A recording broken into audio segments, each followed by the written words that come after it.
This material is made available to you by or on behalf of the University of Melbourne under Section 113P of the Copyright Act 1968. It may be subject to copyright. For more information, visit the University Copyright website. Types like EQA. Oops. I can't type it. We need to think, what is that capable of doing? Right? It takes a list of things which you can test a quality on and returns one of them. So there's quite a few possibilities it could do, right? Because now we've got a list. But there's not too many things it can do. It can't sort your list. It can't give you this minimum of the list, because in order to find the minimum of the list, you have to be able to compare elements of the list. Anyway. All right.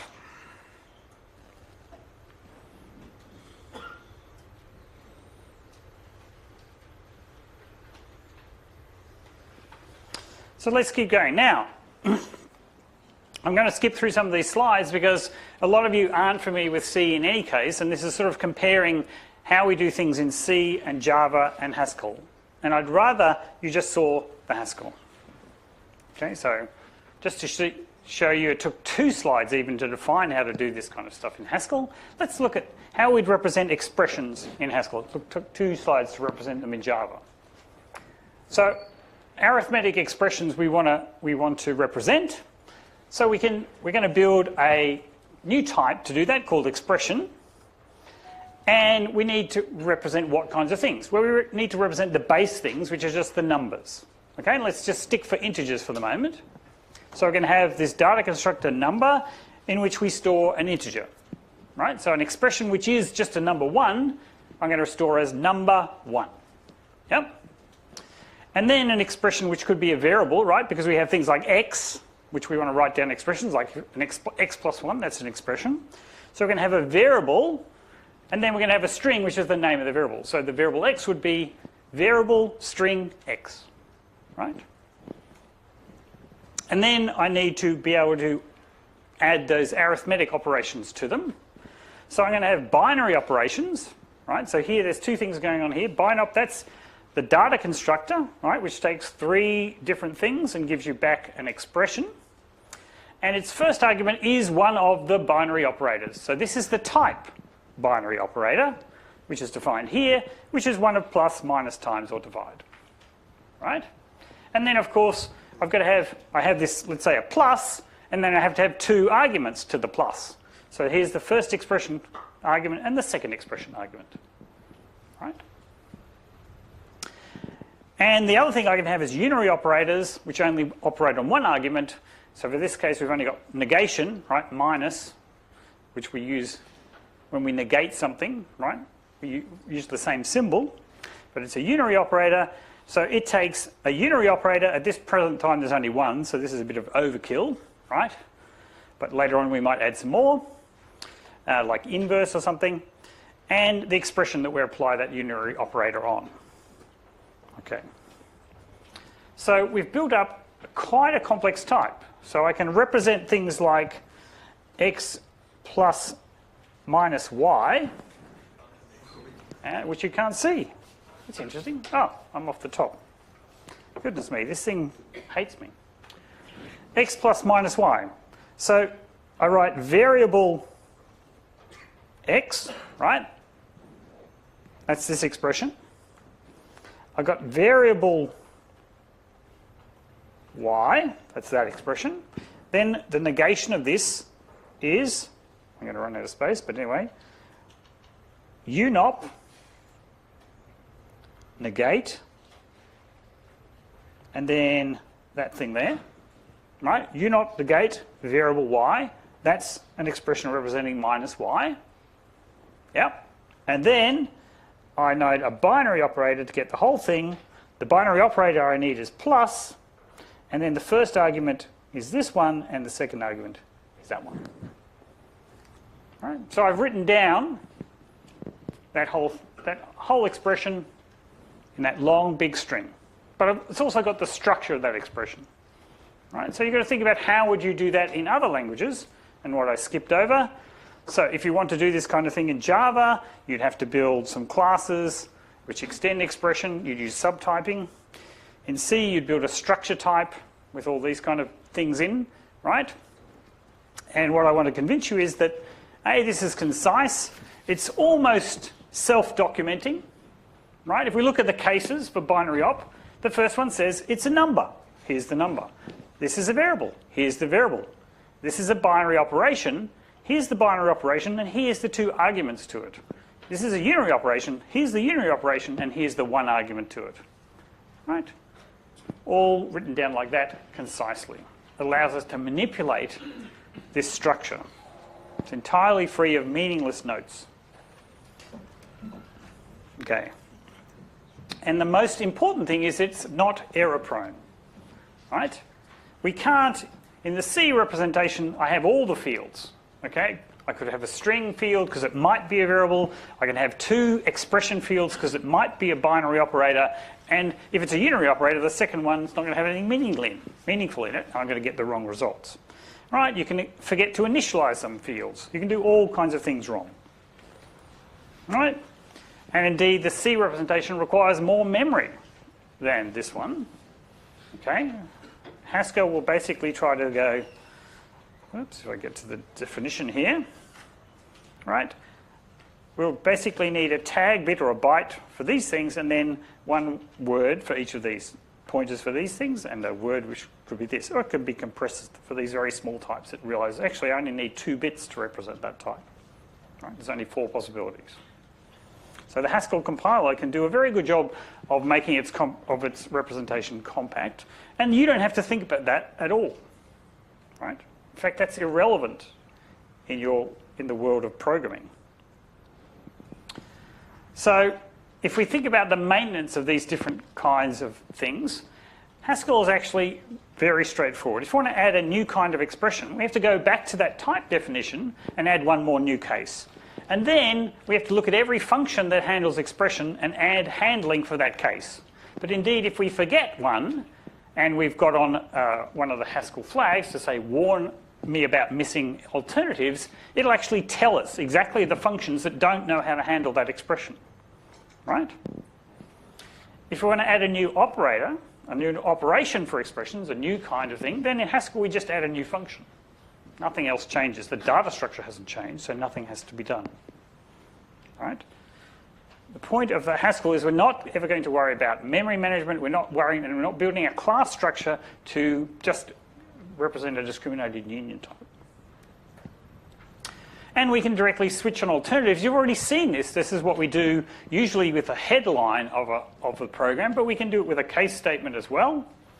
So if we want to ask, is an expression static? Right? An static expression is something we can work out the value for now.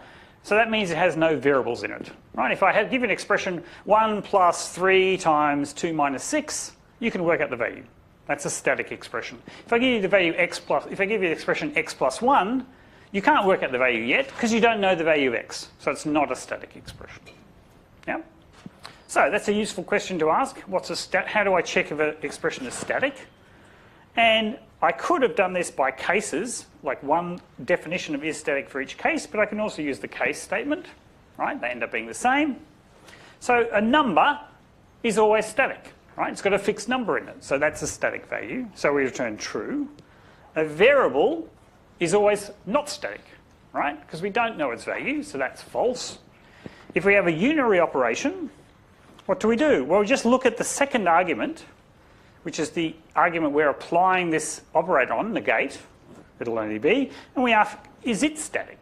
Because if it's static, right, so if I've got a value 7 and I apply minus to it, then I get minus 7, and that's a value I can work out now. I don't need any more information. And similarly for a binary operation, is it static? Well, all I need to know is if these two sub-expressions that are in it are static, then it's static. Right? And that's just what I'm doing here. Checking the first expression is static and ANDing that with the second expression. So if they're both static, it'll be static, otherwise it won't be. All right. So you can see exactly and typically when we're dealing with these kind of complex data structures, we typically are writing one of these cases for every possibility. Right? You can see the code matches exactly the definition of the type. And as I said before, if you have this warn incomplete patterns, then GHC and the interpreter will both give you an error message if you leave one out, right? And if you leave it out of a case statement, if you leave it out of a set of equation alternatives, all the same, right? So that's useful because in almost every other programming language, only those with strong types can you do this, right? Can the compiler tell you that things are going wrong? And what happens if you do leave it out? Well, in a Haskell program, you'll get a runtime abort, right? You basically say, I don't know what to do. It'll say there's a missing pattern for this case. I don't know what to do, which will almost directly take you to where it wants to go, right? In other languages where you've got defaults or you've got overriding, then you may end up doing something which is not what you intended. So it's much, much safer in a strong typing system where if I leave something out, either I meant to because it's never meant to happen, and if it does actually happen, then I get an abort and it tells me exactly what went wrong. Other languages will typically do something strange, right? And you'll have to find why is that behavior happening. All right, so expression types, that was a more complicated kind of data structure that we might build. Here's a really critical data structure that we're going to often use in computer science, although a very simple definition of it for the moment. So if we want to represent binary search tree, okay, so let's just check. Who knows what a binary search tree is? Come on, you should all know what a binary search tree is because you've done algorithms and data structures in which this was covered. So let me remind you, a binary search tree is a tree where I store items in it in a search order. So that means if I look at an item at the top of the tree, so you can think of a binary search tree like this, 7, 5, 1, 6, I'm running out of possibilities, 10, 8. I don't want to go there. Let's say 3. It says every item less than me is in this side, and every item bigger than me is in this side. And that's true of every node. So every item that's less than me is in this side. These ones are bigger than me, right? And a binary search tree, I can easily find things by just checking what am I looking for and going either left or right until I find it. Okay. So in a procedural language, you might store it like this. So here we've got binary search trees, and we're particularly storing a key, which is a string, and an integer, which is some information attached to that string, right? It might be a symbol table, for example. So in C or in other procedural languages, you have something like this, right? I'm going to store in each node, effectively, of the tree, a key, a value, and 2 pointers to a left tree and a right tree. So how do we do the same in Haskell? So we're just providing a new type tree, which stores this kind of information. It's got 2 possibilities. It's got leaf, which is nothing, right, the end of the tree. And it's got a node, which has a string. That's the string we're storing. The int, which is the integer value we're storing with it. And 2 trees, the left and the right subtree. Right? So you can see it's much more concise to write down. It's actually much, much better. Because notice we've got 2 alternatives here. We've got the leaf, which says we've reached the end, nothing here. We specifically say that. Whereas in C, when you're using a binary search tree, what we do is we have a null pointer, right? If you're using safer languages like Java, you might actually have a leaf node as well. Okay. So, just to think, see if you're awake, see if you remember what we talked about last week.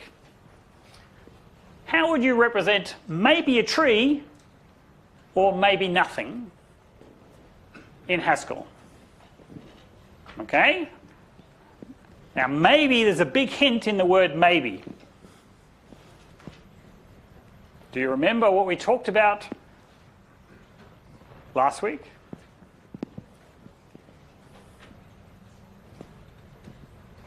All right, I want you to think, try and write down your answer. Remember, when I ask you these questions in lectures, I want you to commit. It's better for you to commit and be wrong than just stare blankly and not even think about the question. Right? How do you write down something the type that would represent a tree or maybe nothing at all. Right? And this is using stuff that we talked about last week.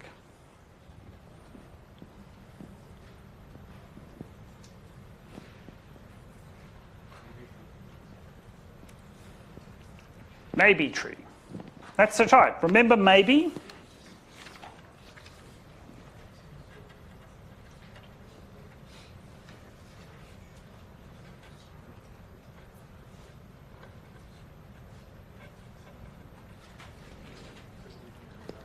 Too high.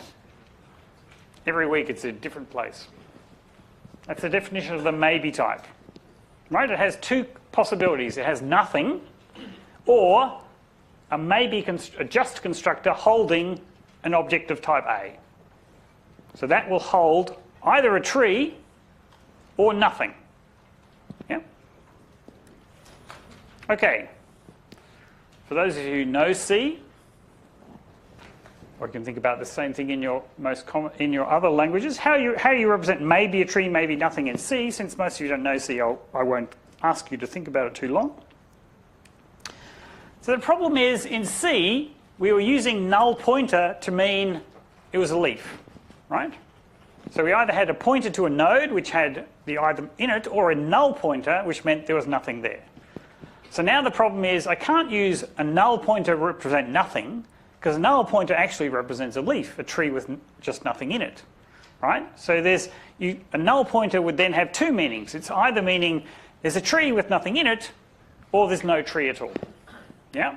So I'd have to do something very bizarre and have, say, maybe a pointer to a maybe tree, and then so I got a second level of indirection. So if the first pointer is null, that means that it's nothing, because it's pointing at nothing. But if that tree is a pointer at something, and that pointer is itself null, then I've got an empty tree. Okay? So it's sort of showing you that this idea looks like a great trick in C, right? Because with one pointer, I have the possibility of representing nothing or something that's there.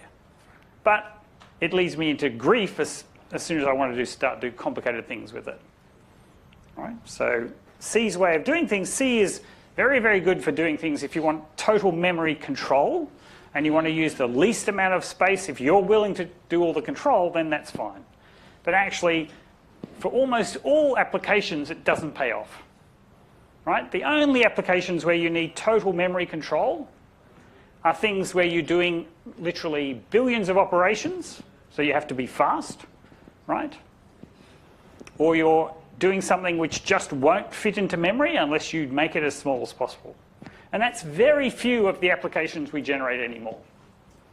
Most applications we're running are actually now because computers are so fast compared to they were even just 10 years ago, most applications are trivially easy, right, in terms of what a computer can do.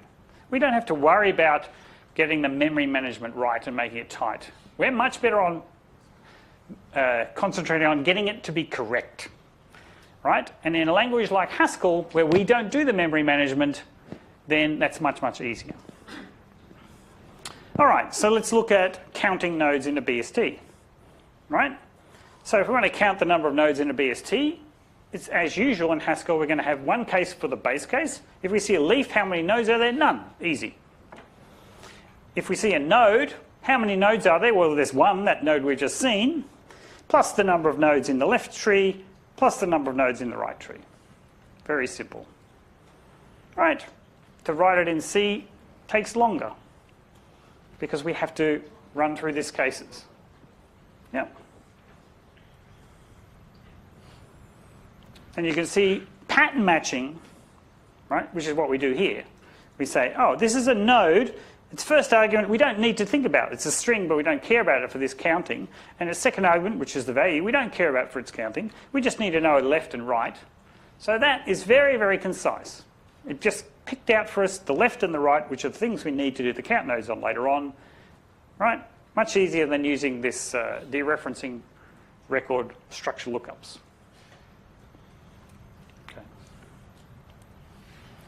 And now, if you want to search a BST in C, then it looks something like that. Okay, you basically have a while loop. We're going to run through, keep following nodes, keep going left or right. If you look at the code, since most of you don't want C, I don't want to hark on the C code. Oh, we keep going. Do a slightly better version. Here's the recursive version. Okay, so in C, the natural version would be a while loop where I start looking at a node and I keep looking down until I find either I find the thing or I hit the leaf and I know it's no good.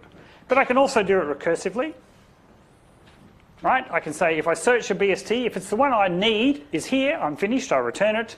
If it's smaller, then I do recursively search on the left-hand side. If it's larger, I recursively search on the right-hand side. Because searching in a BST is a naturally recursive thing. Actually, it's more natural to write it recursively than it is as a while loop. Right? So here you can see we're just deciding, am I going to search in the left tree or on the right tree? Or is it the case that the comparison is that these are the same keys, and then I know that I've found the right value. So that's how we always do it in Haskell. Remember, there are no loops except recursion in Haskell. That's the only way to loop. So here's our search BST. Remember, what does it take? It takes a tree, that's the tree we're searching in, and a string, that's the string we're searching for, and we're going to return the value. Right? But we don't return just an integer, because the value may not be in there. So we're going to return a maybe integer saying either we found it, and here's the value, or we didn't find it. Right? This is exactly the reason we want things like the maybe type. Because often we want to do that. We want to do some query and get back either a result or something saying, no, that didn't make sense. That query didn't make sense, or that didn't have an answer. So our searching BST is, again, very simple once we start to think recursively. If I want to search in a leaf, the leaf has nothing, right? So for sure I didn't find an answer. So I just return nothing. If I get down to a leaf looking for a particular string, then I didn't find it.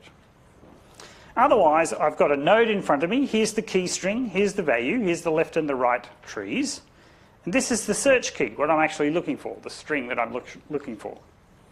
So if the search key is the key that I'm of this node, then I've found it, right? So I just return just v, right? That's the value, and I wrap it in a just to say, actually, I did find this value, right? I have to return a maybe type because I might not find the value. This is the other possibility.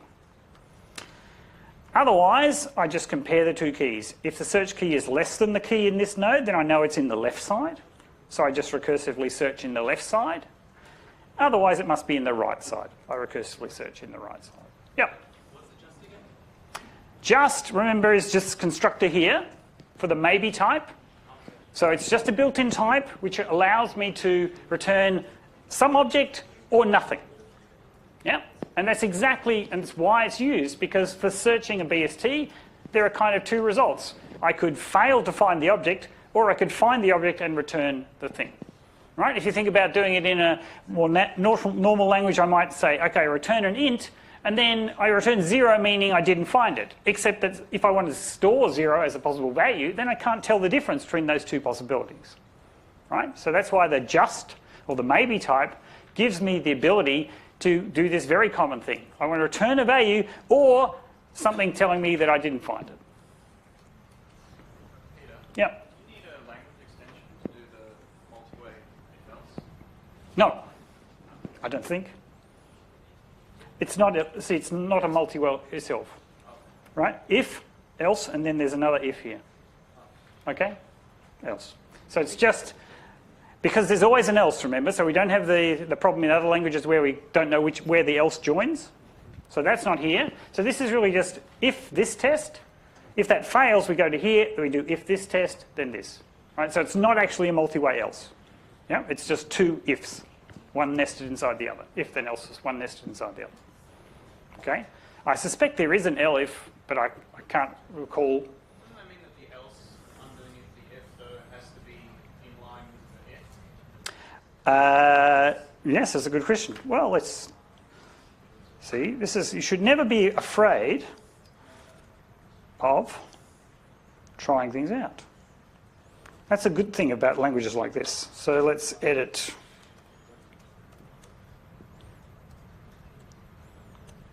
Now, of course, it screwed up the thing. So let me try to get the indenting to be the same. Yep, something like that. Doesn't have a problem with it. Oh, no. Oh, yes, yeah, it loaded it fine. Oh, no, I edited it fine. So I didn't load it. So I'm cheating. Of course, because I haven't defined the tree type.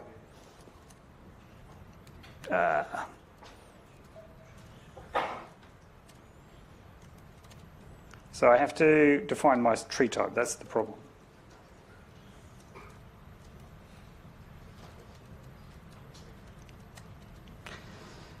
Node string int tree. Ah.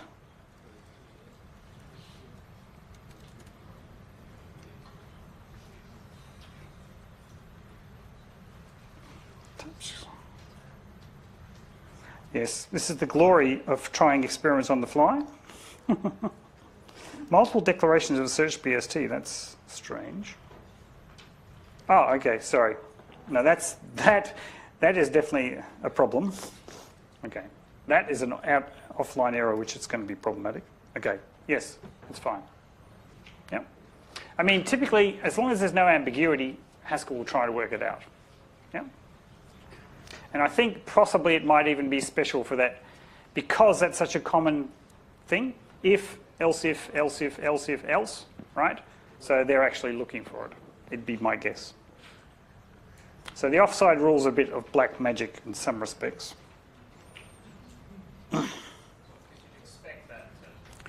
Yeah, so, right, but it's actually, it's only somehow the, you don't actually require, you just require things not to be too early. I suspect if I put it one character back, it's problematic, but there it's okay. Okay. Yep. Can we just compare two strings with the last name? Yes, we can. Okay, so it's a power of a powerful language like Haskell. So strings are in the ORD class, so we can just go string A, string less than B. We don't need to do any work. That's all done for us, right? The comparison of strings is all... No, if you try to do that in C, you'll have to write that, well, you'll call string compare. Okay, you'll call a function. But here the point is that that less than says, takes two things which are ordered in a class which is ordered, and then returns a true-false result. And string is one of those ordered classes. Yep. So we get overloading using type classes. But it's a good to point out, right? So this is using the fact that we can compare strings and we can compare from equality and we compare them for order. Yep. How is this Haskell code more efficient in C? Because it's the same if you go to recursive functions. Yeah. Okay, the point that why it'll end up being more efficient than C in actual runtime, it can be more efficient than C in runtime, is that Haskell always knows that you've got to write recursion. Yep. So when the Haskell compiler looks at this, it says, oh, this is recursive, and it's a special kind of recursive, tail recursive, because you look at the last thing that happens is a recursive call. So I'm going to actually compile that into a loop. Yep. So it will run this as looping code, right? When the C compiler sees recursion, it just says it's recursion. I don't do anything special for recursion. Then I will do call, call, call, call, call. Okay? Haskell will actually be more efficient on this code because Haskell knows the only loops you've got are recursion. Whenever it sees recursion that it can convert into loops, it'll do it for you. Yeah? Yep. Instead of this display structure, how can I get out of from a function like map or fold? So you can't get out of a loop from a function like map or fold. Okay? What you can do, so fold, right, has a function in the middle that's being called. That function could just ignore all the rest of the input, for example, right? That would finish the loop in some respects. But you can't think... Has to from the head to tail. Yes, fold will always pass across... Well, that's not true. Okay, you'll program it as if fold will always look at every element in the list. But what Haskell does is it only actually ever does anything if someone demands the result. So if fold gets to a point where it realizes it never needs to look at the rest of the list, actually the rest of the list will never be looked at, because I can work out the answer without looking at the rest of the list. So if I don't have to look at the rest of the list, I won't. Okay? So it's a bit tricky, but your code will look like you faulting that function across the entire list. I mean, fold R will have to go across the entire list, right? Because it first goes to the end of the list and goes up. But fold L starts at the beginning of the list and starts doing things. If you end up knowing the result before you get to the end of the list, then actually Haskell doesn't go to the end of the list, doesn't look at the end of the list, and maybe doesn't even generate the end of the list because the list came from somewhere else. So the answer will be missed. No. Here I'm saying the case where you're telling fold is saying, from this point on, I don't need the rest of the list to give me the answer. Right? So there's no break. There's no notion of break. There's no control. There's no loops. There's only recursion. But that doesn't mean that when you write code which looks like it might be inefficient, that it isn't actually efficient. Right? And this is a tricky thing about laziness, which we're not really going to talk about too much and not going to worry about too much in this course. But you can think about it as a piece of magic where Haskell says, unless you actually want to know the value, I'm not going to compute it. Right? And I've shown you examples of that. When I say, okay, head of the list 1 to that. Okay? It doesn't generate the list, which would be an awfully big list and would take a long time to generate, because it knows I only need the first element. Yeah?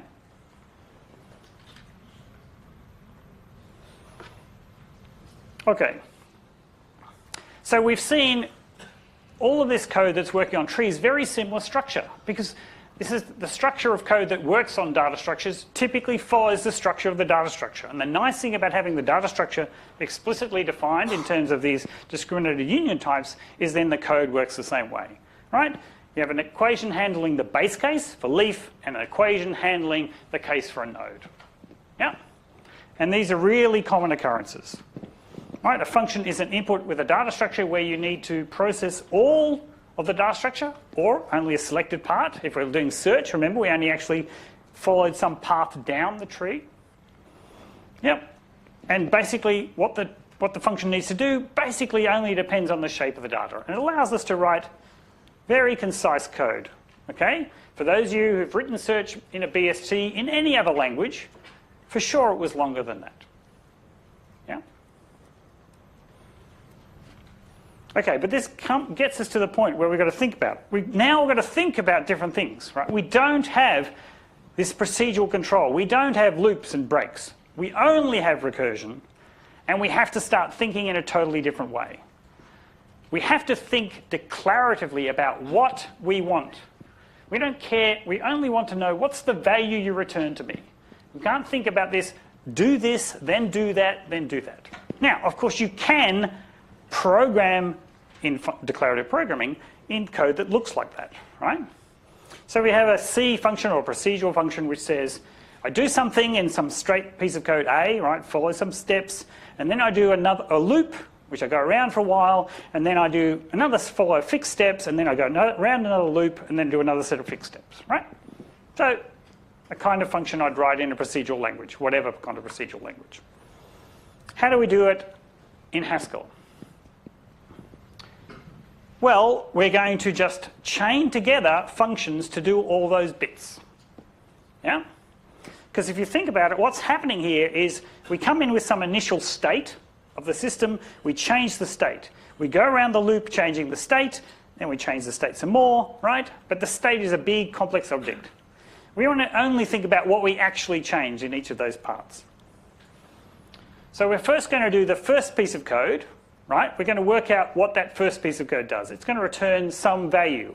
It's going to have some change on the state, which is going to get some values. So I'll use a let function, and that first piece of code, A, will effectively be whatever that did.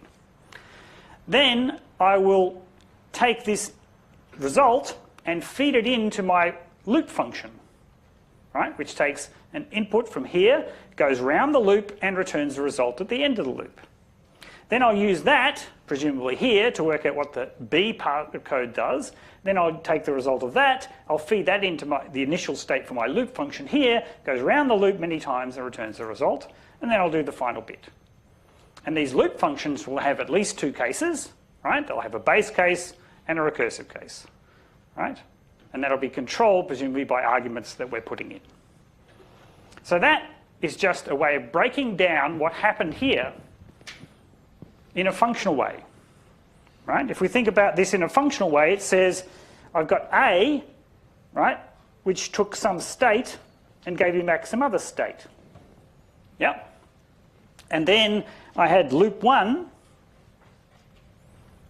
which probably took the state, went around, that state contains the loop counter in, and went around and put another state. Right? So in a functional sense, procedural code is always taking a whole state, but this whole state's a big thing. That's all the variables you could ever talk about at this point in the program, right? And returns another one. When we're thinking about making it declarative, we want to think, okay, what is the information here that I actually needed to go here? What was the thing that changed in this step that was important for what I was going to do in the loop? Right? And then I've just mapped that into this. Calculate that important thing before I call the loop function. Take the result of the loop function and use that to calculate this thing, then use that thing to call the second loop function. Right? So I've basically written down my procedural code in a functional form. Yep. So let's try to do it. Okay, here's some C code. Doesn't matter particularly if you don't load C. We've got some local variables, I, target, first grader target, some functions that come in. So it's an array, and here's the size of the array. All right, so we set our initial value to 0, then we go around that loop looking for an element in the array which is negative. Okay, that's what that loop does. Starts at the first element in the array and keeps looking across the array until it finds an element in the array which is less than or equal to 0. Not negative, but not positive. Okay, then we set our target variable to be 2 times whatever was in that array element. So it'll be a negative number, obviously. And then our second loop, we're going around the loop, starting from where we were, right? So I hasn't changed. We've just moved I past this negative instance. We've kept starting from where we were. We keep going. We don't want to go over the end of the loop, looking for this target number, which was 2 times this first negative number we look for. It's a very strange function, right? Find the first non-positive number in the loop, then look if I can find a copy which is 2 times it later in the loop. Okay, if I find something less than or equal to that target, then I return that as my first greater than target. I take that and I return 3 times that. Okay, a strange function. Let's have a look at a Haskell version. So we had 2 loops, right? So we're going to have 2 functions recording those loops. And we can think about our array. Here we're just processing across the array, so we're really processing it like a list. It's actually much more natural to think about it as a list of numbers. So the argument that we passed in was a list of numbers, right? Which is both an array and its size, because we can look at the length of the list. Right, so the first thing we do is we're going to skip until we find a number which is less than or equal to 0. That's the first thing, the first loop. Basically, we had nothing before the first loop, right? This is just the first loop. So here's our first loop. We're taking the list, which is all the numbers, and we're skipping across them until we find the first one, which is negative, non-zero. Okay, here it is. Well, if I find the empty list, what do I do? Right? Well, I'm going to return, what am I going to return from this thing? I have to keep processing the rest of the list. So I'm going to return the whole rest of the list. Yeah? Because that's all the state that I need to process for the rest of the function. So I'm going to return not just the first number I found. I could have another thing. I could pair them up. I could return the first number and the rest of the list, but I need both. So I'm just going to return the rest of the list, which has the information in it. Okay, if I get to the empty list, if I finish the list, then I'd return empty list because I couldn't find anything. Otherwise, I look, it's a non-empty list. Is the first element less than or equal to 0? Right? Then, seems round the other wrong way. Then I should return the list. Right? I found a number which is less than or equal to 0, unless I've... Oh, no, sorry. Okay, while... So this is... I'm reading my loops wrong. Okay, this is skipping around the list while it's not greater than or equal to 0 and finding the first positive number. Okay, that makes sense. So if it's negative, I'm going to skip over it. When I had a non-negative number, I return the rest of the list, which was just what I passed in. Okay, first loop done. So that's after skip. Now, what I do now, different from what the C code did, because it's wrong, okay, is I better check that I actually found one of these positive numbers in the list. So after skip could return an empty list or it could return a non-empty list. If it returned a non-empty list, we know the first element was this, the target. So let's say the target is 2 times x, was the A of I, and then the target, remember, in our C, was 2 times that number. So we can set target to be 2 times x, yeah? And then we can use the second loop using the rest of the list x's and this target, right? To look for 3 times the first greater than target. What does the rest of the list, the second search, do? It's taking the list of elements we're going through, it's taking the target number we're looking for, and it's going to return the integer, which is the first number we find, which is less than the target. Yeah? If I read my while loops correctly. So if I look through this, well, I look at a list. If it's non-empty, then if x is less than the target, I keep going, looking at the rest of the list. Otherwise, I return x. Yeah? So there's the second loop. Once I've done that, I return 3 times that first greater than target, which is exactly what this was doing. Okay, whoops. So you see how I've chained together, right? The point is, this is what you'll do initially when you're programming Haskell. You may think procedurally and then try to write that procedures in Haskell. But actually, you should stop doing that altogether, right? We want you to change the way you think and think about, how do I find the first number which is not less than or equal to 0 in a list? Well, I filter out all the elements which are less than 0, less than or equal to 0, and then I take the head. Done. Yep. Then, well, in this case I want to use the rest of the list. Then maybe, well, I could return what's the position. I could split the list at that point. There's lots of built-in functions for doing exactly this. Yeah? I don't need to build it all myself. All right, I can do it in one function by basically putting these as local definitions, right? So here, skip init le0 is just a function that's only visible inside this one, because I can put functions, I can define functions inside other functions using let. Yeah? And here I've put the find greater than down here, because the only place I'm going to use it is to generate this find greater than target. Right? So all I've done here is reordered. I've put these local functions just where I'm about to use them. The only reason I use skip init less than or equal to 0 here, right? That's the only use of it, which was this thing here. So why don't I just put it in the let just before that? So that's what I've done. And the only place I use find greater than is this thing here to find the greater than target, which was here, right? So I can just put it inside this let just here. Doesn't make any difference. And here, of course, I'm relying on Haskell to do the type inference for me because I'm not giving them any type definitions. All right. I'll put up the example. Write a Haskell function to filter out the negative numbers from a list. Begin with a type declaration. So I'm not wanting you to use a filter function, which we haven't talked about, but I've mentioned, which does exactly this, right? I want you to write it yourself in Haskell. So just using basic Haskell things. And the first thing we want to do is write down its type declaration. Yeah? So you think, what arguments does this thing take and what does it return? Let's write down the type.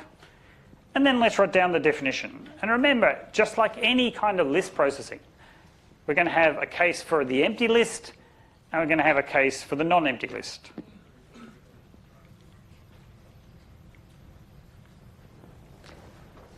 And the point is, this is a very common pattern of coding, and that's why when we look more detail at Haskell and we look at higher order functions, we'll see that almost all these ways of writing looping code, there's only very few. If we know them already, we can actually write them down much more concisely, because the loops or the looping code is defined in a library, and we just have to add in the missing bits.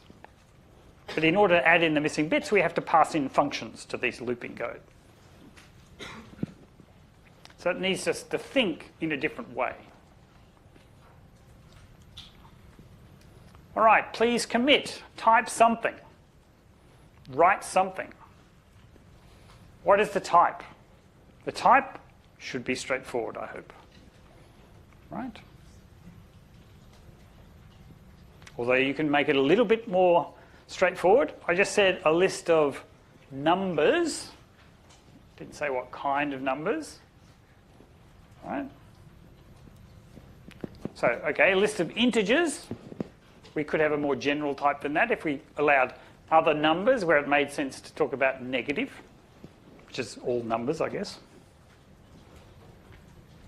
Right, we're just going to take a list of integers and return another list of integers, a list with all the negative numbers taken out.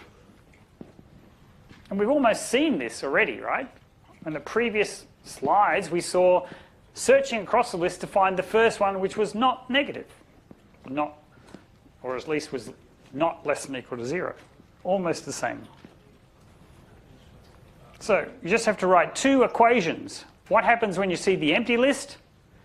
What happens when you see the list x followed by xs, which is a non-empty list with the first element x and the rest x's? But the versions put in those slides, Yep. you would consider them bad versions of filter. Yeah, well, I want you to get to the point where you would not do this. You would just write filter less than 0, blah. But also, like, the use of case, is that really necessary? No, case, okay. Typically, you wouldn't use case. Case is useful when you don't want to do it when you want to do pattern matching in the middle of a function. You would typically, by style, write case as multiple equations at the top level. But there's nothing particularly wrong with it. All right, so here is an obvious way. If I have an empty list, I get the empty list, right? There's nothing to filter out. Otherwise, I've got an element and the rest of the elements. If the first element is 0, then I just return the same recursive thing, all the non-negative elements of the rest of the list. Right? I want to get rid of this one. Otherwise, if it's bigger than or equal to 0, then I just return E. I leave it in my list and all the non-negative elements of the remaining part of the list.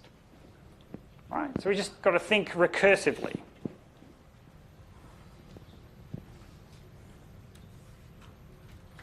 Now, you can't, I hope you can't see these in the slides, or you can? No. Good.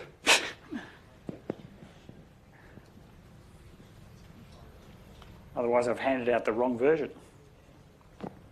All right, is everyone clear? Yep. If A is not integer, so I... If E will always be an integer because this type means that Haskell will never let me call this function if it's not an integer. I mean, I want this function to be not Okay. so I use the num A Yep. and O A. Yep. So if you go num A, And O A. you probably need ord A as well, I think. Yep. Yeah, because some numbers aren't ordered, which is very strange, but yes. Complex numbers, for example, aren't ordered. Okay, so that's the most general version of this. The same code, nothing changes. Yeah. It's more general if you just get rid of num A. Yes, you really only used or, didn't you? But you've got a 0 in there. No, you need it. Right? So the num comes from the fact that you're comparing with 0, so it has to be a number type because 0 is a number object, and the ord comes from the fact that you're using a less than. Yep.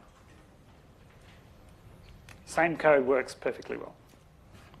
Okay. So this is one of the big changes you have to make Okay, there's quite a lot of changes for declarative programming. But this is true for both kinds of declarative programming. We'll look at logic programming. We don't have any iteration. Okay? We only have recursion. So at the start, you'll feel like you've been totally crippled. You've taken away the thing that you most use in all of your code. Right? But what you've got to realize is, once you understand recursion, which is much more general, and you understand that most of the loops you write are just very simple cases of fold, filter, map, right? All of the code that took you 100 lines to write will now take you 4, right? And that means it's easier to understand, it's easier to maintain, it's easier to change. Yeah. So let's have a look at our example here. The Haskell version uses lists instead of arrays, and our Haskell version was already better in error messages because, or pattern matching, because what happens in our C version of this code when we run off the end of the list? Well, we hit size and we just take as target something that's actually off the end of the list, right? Once I gets bigger than size, this fails, and we look at something outside memory. And then we search further, okay? We've still got the I less than size, so this will never go in this loop. But then we've already incremented I once more, and then we look at another thing outside of memory, okay? So this is a beautiful thing which can be used by some nice person to break your code, yeah? Once you start looking outside of the memory you're meant to be looking at, you can be doing all kinds of nasty things, right? Haskell will actually tell you, if we look at the second version here, we didn't have a case in the first greater than target, we didn't have a case for the empty list, right? Because we couldn't find a target with the empty list. Haskell will actually tell you you left off consideration of that, right? It'll either, if it hits the end of the list, which is good, then it'll actually abort, which is good. It'll abort and tell you where and why, so you know what you left off, or you can ask it to actually warn you to not leave any patterns undone, and then you would have been forced before it would even work to actually fix it, right? So the bugs in the C, which are there, are told to you at compile time by Haskell. Yeah? Another thing you had to do was you had to give names to these loops. They were functions, you had to give them a name, right? And typically it's worth putting a meaningful name in there. So when you're building recursion, when you're building a recursive function, you want to give it a meaningful name that describes what's going on. And the nice thing about these functions, you should document them even like any other functions, even if you define them just inside as a local function, only visible to this function in a let, is that it means when you come back, you'll be better off, right? The act of writing down information helps you check correctness. If you write down a type definition and it doesn't agree with what Haskell thinks, then Haskell will complain and you'll have to work out what's going on. The more documentation you put in, the more safety you get and the more help you get from the compiler, right? And see, once you've picked those meaningful names and written down the type definitions and added some comments explaining what those functions do, then it seems like a lot of work now, right? But it's going to pay off. In any real world code, someone else will come back and look at this 3 months from now. And it'll improve their understanding of the code by, let's say, a factor of 5. They'll be 5 times faster able to understand the code. And it might be you. That's the other thing. People think that documentation is meaningless until you write a piece of code. You should have this experience already. Go back and look at some of your assignments from your first semester, right? Try to work out what they do. Yeah? Then you'll understand why you wanted to document them. Try to change them to do something slightly different, and then you'll really understand why you want to document them. So documenting functions and creating auxiliary functions which have names helps you do that. Okay. And finally, efficiency, as we talked about already, okay? So even though search BST is recursive, it'll actually run as a loop, because Haskell will actually notice that it has a special kind of recursive structure called tail recursion, and that it can actually be compiled as a loop. So you don't have to worry about making it efficient.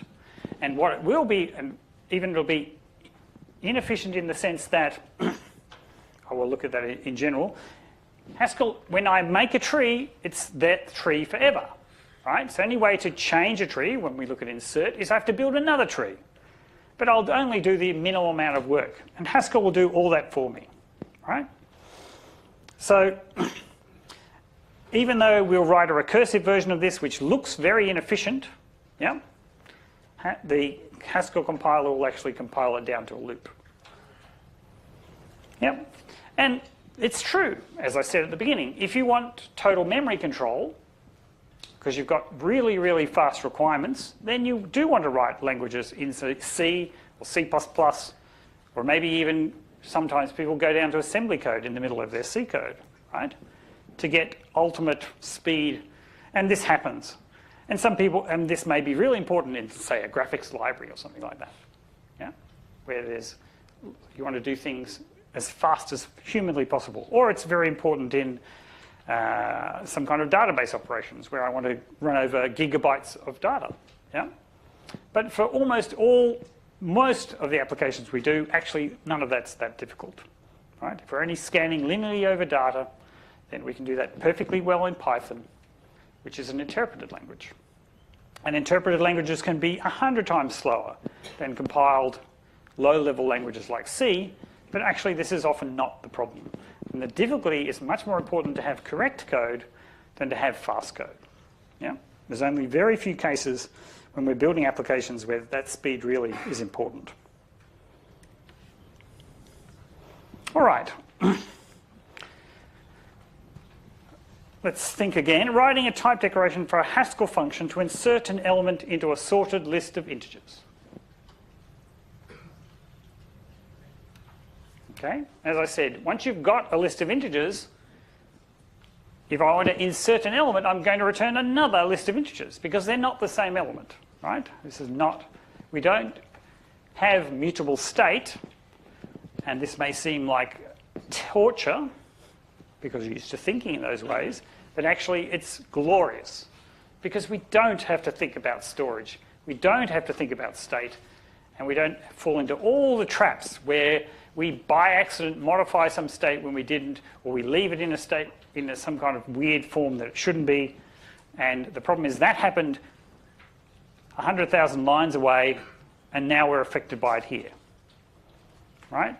A declarative language, if you look at a Haskell function and you understand the library calls and etc. that it has inside it, then you understand everything about how it works, because it can't be dealing with hidden state. So first thing is the type definition, right? Inserting it into a sorted list of integers.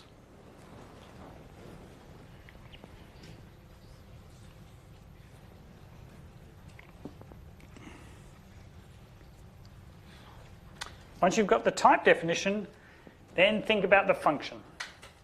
And we're going to think about it the same way, right? We're going to either have a base case, and that should be fairly easy. Usually the base case is easy. If I have to insert the number 3 into an empty list, what should be the result? Right? That's pretty straightforward. Okay, but if I have to insert the number 7 into a list, so remember it's a sorted list,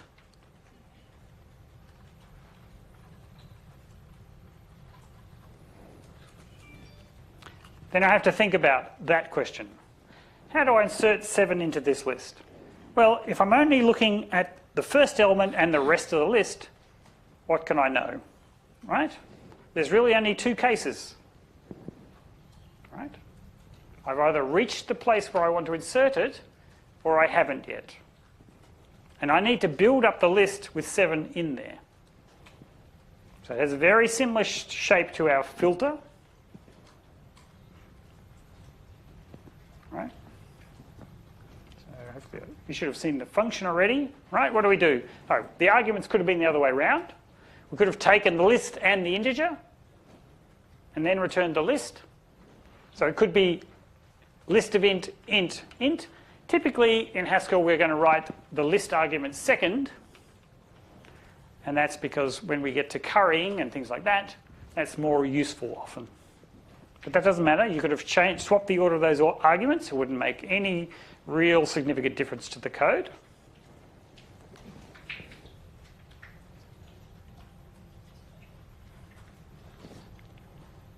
Ooh, we're going long. I should have stopped earlier. All right. The base case. Just insert an element in an empty list. What do I get? I get the list with that element in it. Right? That's the easy case. Otherwise, I have a non-empty list. And there's two things that can happen. If this E is less than the element I'm inserting, so if I see the 1 here, which is less than 7, what do I have to do? Well, I have to have 1 as the front of my list, and I have to keep inserting 7 in the rest of the list. Right? So I get a list with 1, the element which is smaller than 7 goes there, and then I just recursively insert my 7 into the rest of the list. Yeah? So that's the complicated case. And the last case. What happens when I got past 1, I got past 3, and now I'm inserting 7 into this list? So 7 is smaller than 19, so it just goes on the front. Right? So I just take this list and put 7 on the front. Now, to be careful, remember that list at this point is a list which has 19 as the first element and 25 and 116 as the remainder. Right? So 19 is E, and the list 25, 116 is this. So I need this list, right? Don't leave out the E, otherwise I've lost an element. So I put my element, which is now smaller than everything in the remainder, then I put the whole of the rest of the list, including that first element, which was in this case 19.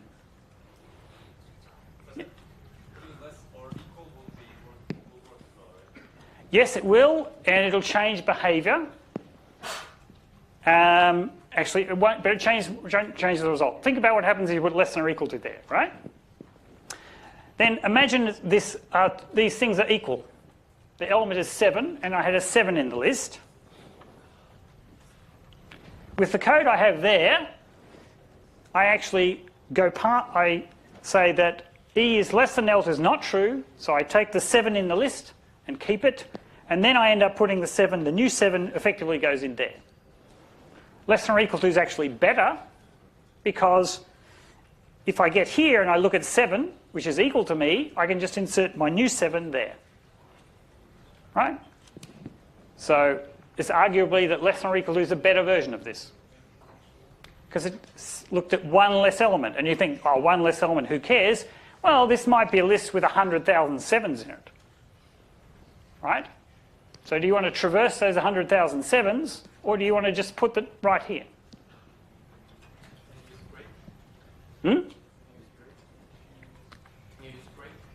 Can I use break? There is no break. There is no break. No, I mean function break. Function break.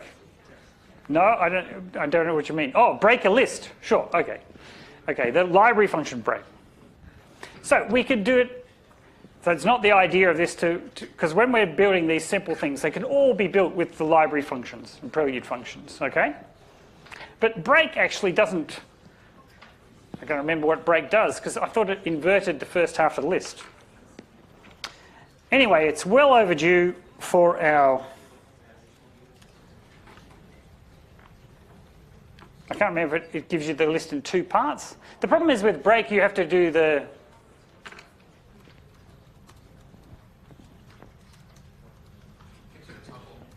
yeah, it gives me a tuple. So I'm just going to see what it does with the second list, because I can't remember.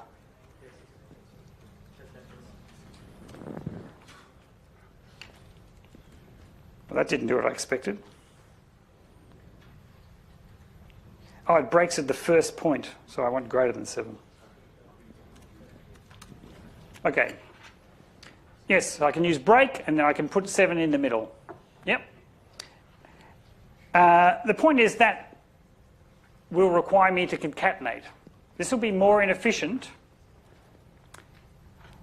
You've noticed that the code that I produced traverses the list and builds up the result in one sort of sweep. Okay? Break has to traverse the list down, and then I have to concatenate 7 on the front of this list, which is quick, but then I have to concatenate the rest of the list on top of that, which could be expensive. Actually, it's the same order of magnitude. It just does twice as much work, but that's not too much difficulty. So yes, break would be fine, but at this point what I want you to be able to do is write these simple functions rather than just look them up. If you're a competent Haskell programmer, these are just very easy questions. Anyway, it's time for a 10-minute break. I'll see you back here no later than, whatever it is, 7:35. Goodness me, it's late. So, relax for 10 minutes, and meanwhile, if you have any questions, come up and ask me.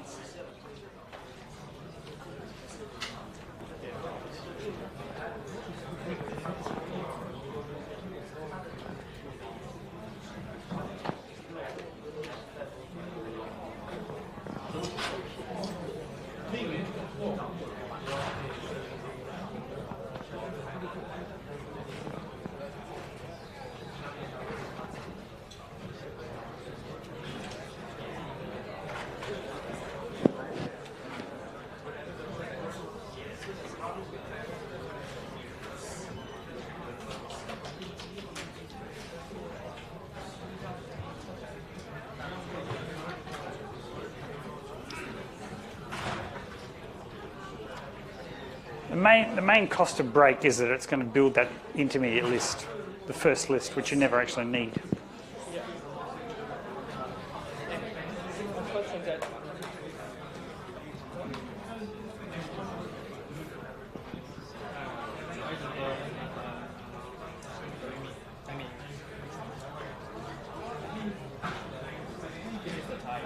Yep. Yep. Yep. Because remember, we can use the same name for a type constructor and a data constructor, because Haskell always knows what it's looking for, right? In a data expression, the first thing here is a data constructor, and all the rest are types. So we know that this must be a type, right? So Haskell always knows whether it's looking for a type or it's looking for an expression.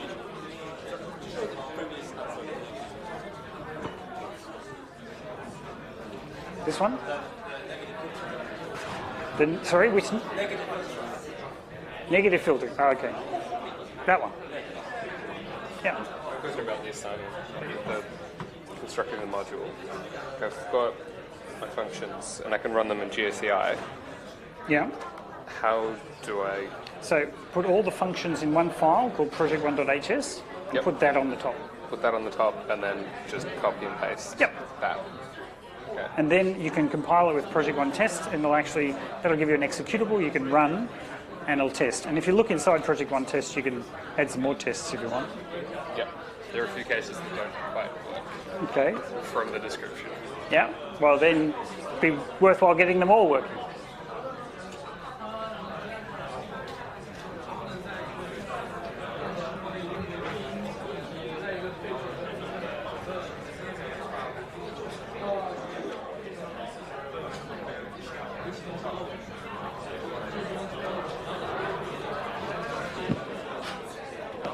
Yeah.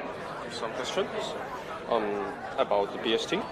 I do not know exactly where is the leaf. The leaf. So the leaf is, there's always 2 children under every node, and if there are 2 leaves, we don't draw them. You mean?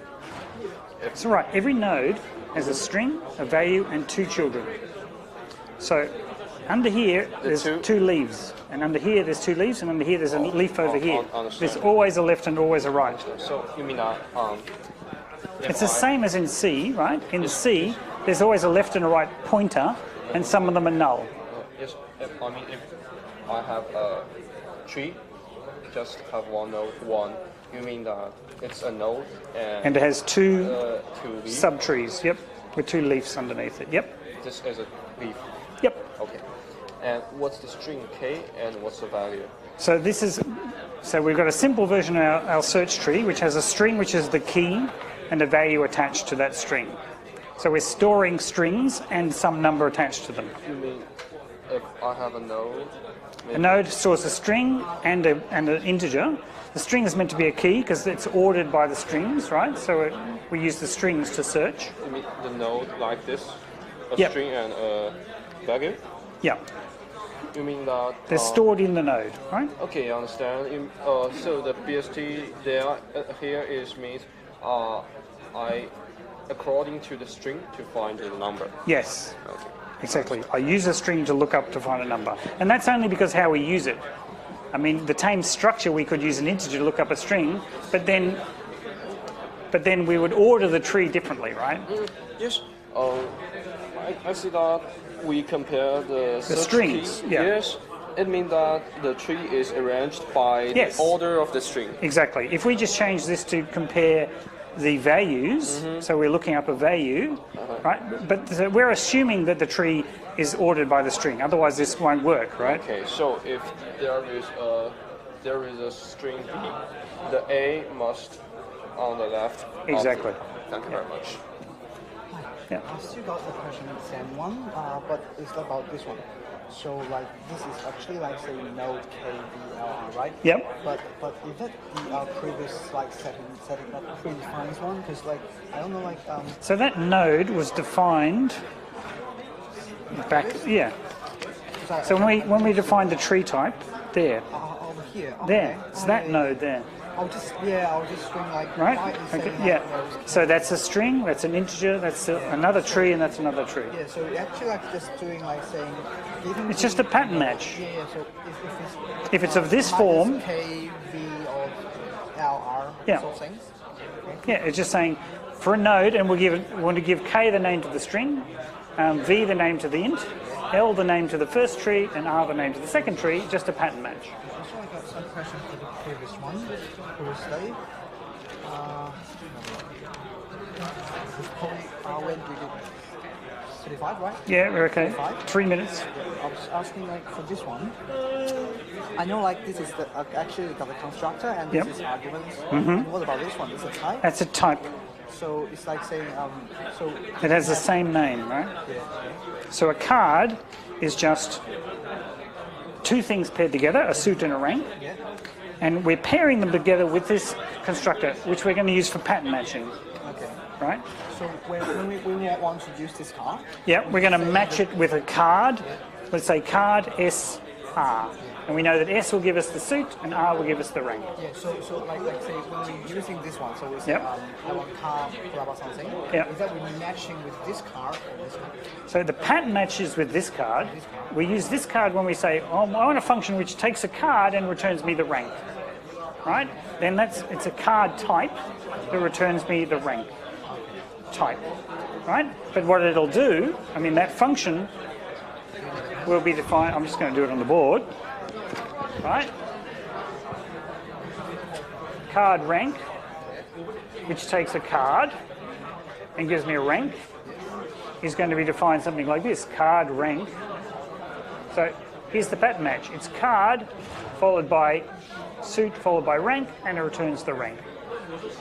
So that card is the type, that card is the pattern, or the data constructor. Okay? This is one question. Yeah. If you're inserting a greater element than the list, Yep. so if you're inserting 30 into this thing, Yep. so that will iterate into It'll the, go this one, all the way down and it'll hit the base case. the base case, right? Right? So it'll actually make a list with 30 in it, but then that's a list which had 25 and 9 and 3 and 1 put on the front. So it'll go into this line, Yeah, it'll- line number 6. yep. It'll come until 25. Yep. After 25, Then it'll call insert element 30 into empty list. That'll match this pattern. It'll return the list containing 30. Right. Then this first call will return the list 25. It'll add the 25 to another 30. So on the way back, right? In some sense, the return value. Write it down as a set of pattern matches. Right? Actually, write down the pattern in turn, and you'll see what happens. so it will come into this, and it will come into the empty list. It Yeah. will add the 30, Yep. after which, Okay. Think about it as pattern matching. I might actually show people. Okay. All right. Just just to make it clear, if we bring up our insert element code, okay, what happens when we do list insert 30 into our list 1, 9, 27? Can't see. Okay, goes crazy. Right, list insert. So obviously we match the first case, the second case. E is the number 1, ES is the list 927, and E is less than L, ELT is 30, right? So the matching, I do the rewriting which is given here. So I put the 1 out here, and then I do a list insert of 30 into the remaining part of the list, right? Now what happens? I look at this. Okay, E is 9, E's is the list containing 27, element is 30, E is less than ELT, yes it is, so that same pattern happens. I put 9 here, right? I'm replacing this expression by this expression, 9 followed by list insert of 30 into 27. Yeah. Again, I do the same thing. I compare, E is 27, sorry, that's a list 27. E is 27, E's is the empty list. I do that comparison, E is less than ES, so I do the same replacement. This gets replaced by 27 followed by list insert 30 into the empty list. Yeah? This only matches the first pattern with the empty list, and so this gets replaced by the list containing 30. What's my final result? 1, 9, 27, 30. Right? We're only doing replacement. We built up, in some sense we left behind in the result of the earlier calls these earlier values, the original values 1, 9, 27. Yeah? We essentially built a new list out of those and added the 30 on the end.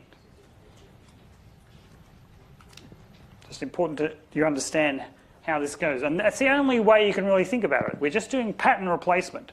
And the point is that the pattern doesn't have to be at the top. Right? After we did the first replacement, we've got a 1, we've built a list which has 1 in the first element and some as yet unknown list. Right? Which comes from here. And then this pattern replaces gives us, well, that list has a 9 and then some other list that we don't yet know. And then pattern replacement says, well, that's a list with 27 and then some other thing. And that says, oh, that's the list 30, which in the end is that list. Okay? All right. So in declarative languages, data structures are immutable. They cannot be changed. Okay?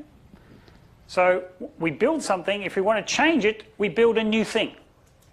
So if we saw what happened with our list, right? We had the list 1, 9, 27. We wanted to add 30 in. We actually built an entirely new list. Right? Sometimes we don't have to build the entire list. When we had the earlier example where we're inserting 7, we only had to build a new part of the front of the list, and then we used the old list, which was already there, because the old list was the same, hadn't changed. Yeah? So we don't try to build everything again. So the good thing about this, right, is you've still got the old version around if you want to use it. Right? So you can expect in a debugger, you can implement an undo operation easily enough by undoing an operation. You can gather statistics, all that kind of stuff. Right? You can't do that in an imperative language. And similarly, if we go back to our insert BST,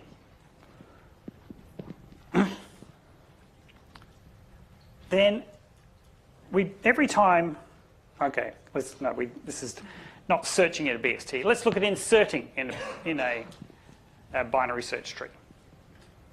All right, so we're going to take a tree which exists. We're going to add a new entry into it, a string and an integer.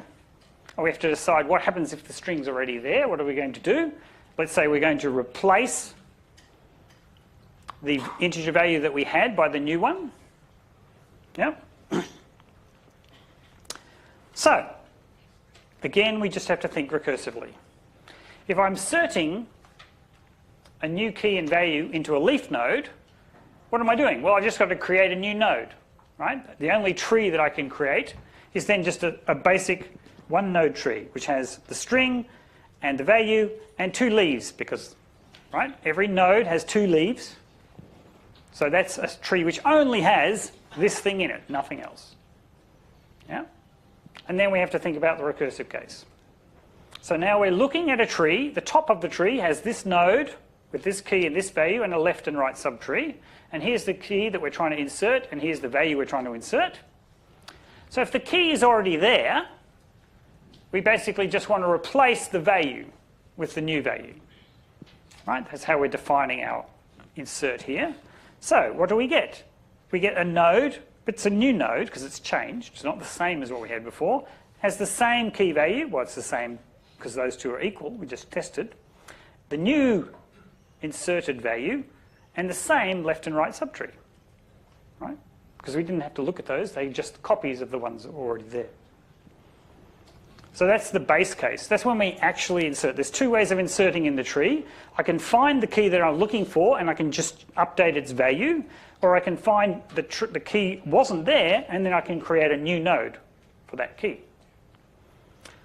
And the other cases, right, is we're in a node and it's not the one we're looking for. So if the key that we're trying to insert is less than the key we're looking at now in a binary search tree, that means we have to put it in the left tree. So we just recursively do that, right? We just build a node. So this node is not changing, right?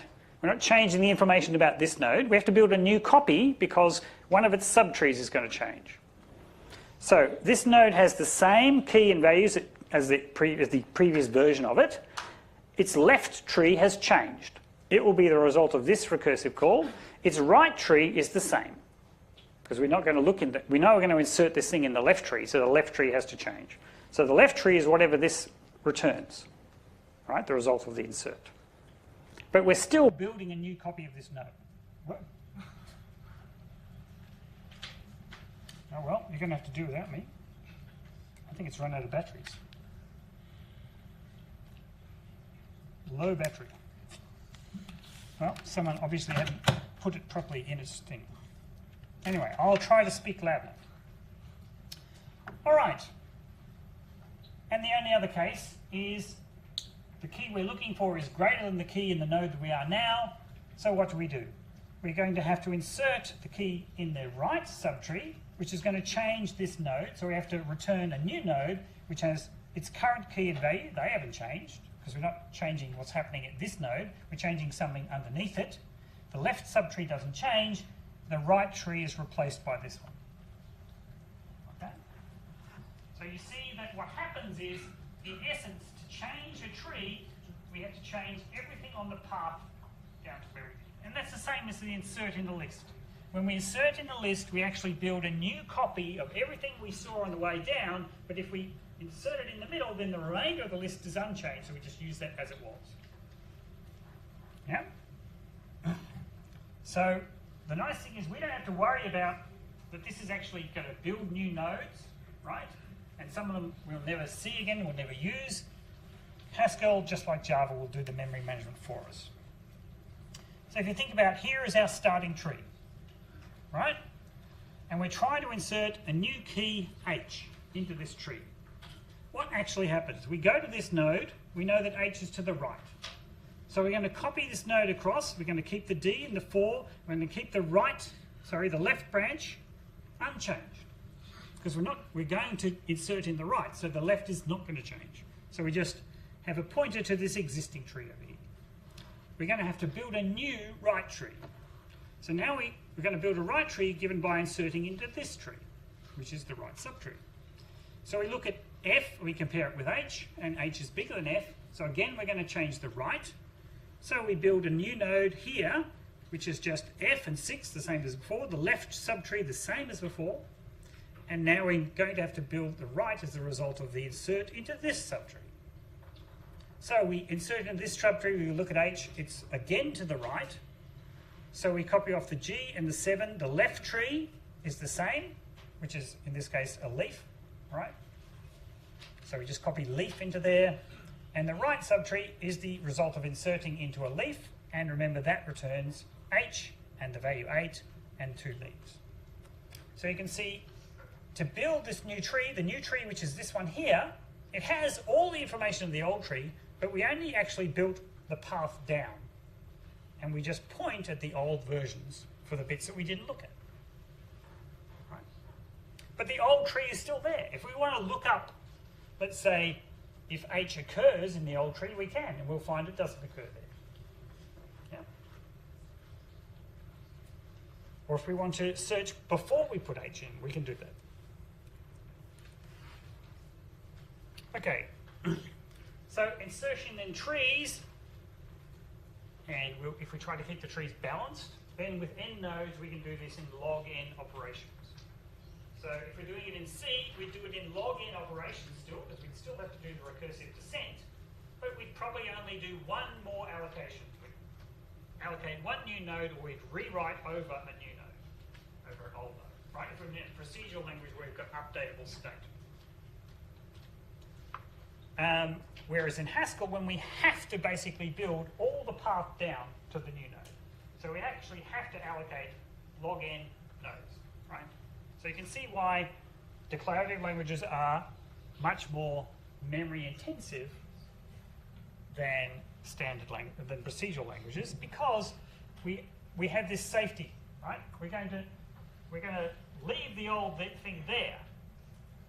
We're not going to only going to construct what we need, which is new, so not the whole thing. We're going to have to do something, construct an order n tree, but we'll leave the old tree there, and we'll rely on memory management to say, oh, no one actually is looking at that tree anymore, you can get rid of it.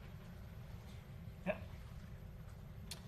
But imagine if you had to do the same thing in imperative code where you wanted to undo, or you wanted to use the old version of the tree. Then in fact you sort of have to copy the entire tree, because you don't know what you've changed. So before you change it, copy the entire tree and then go. In fact, that's actually much more memory efficient.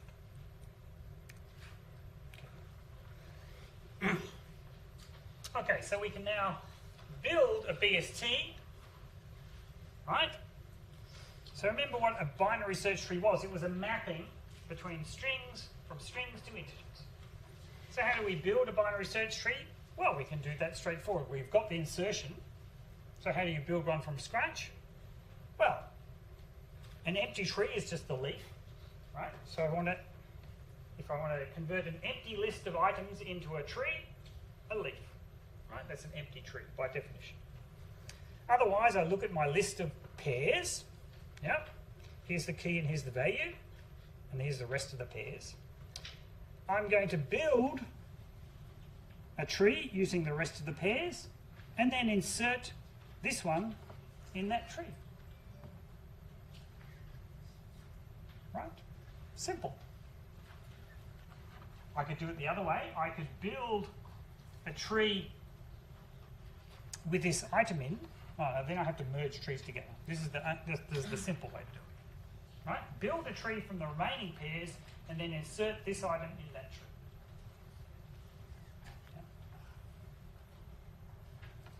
Now, here we're seeing pairs. So this is a pair type, right? A tuple type. So you can put things together without a special constructor if you want, just a tuple or a triple or a quadruple, any number. And there's a new type, and we use just the type, right? So if we want a pair of type A and type B, that's its type. We write the pair basically as we'd write the object. And when we want to do matching for pairs, we do it the same way. So this is a pair of strings and integers. So the first element must be a pair of strings and integers, and this matches that pair and makes HK the string and HV the integer. Yep. Okay, we'll get used to pairs. Often, right, we want to return more things than one from a function. If you noticed, a function can only return one thing, right? All functions only return one thing. But often we want to return more than one thing. So how do we do that? Well, we package them up in a tuple. If I want to return 3 things, I return you a tuple of A, B, C. And now you can take that tuple and extract out the bits. Yeah. But functions always return one thing. It's whether that one thing contains more than one different kind of thing that you want to use, right? That's the way we've got to think about it. A function always takes a set of arguments, returns just one thing.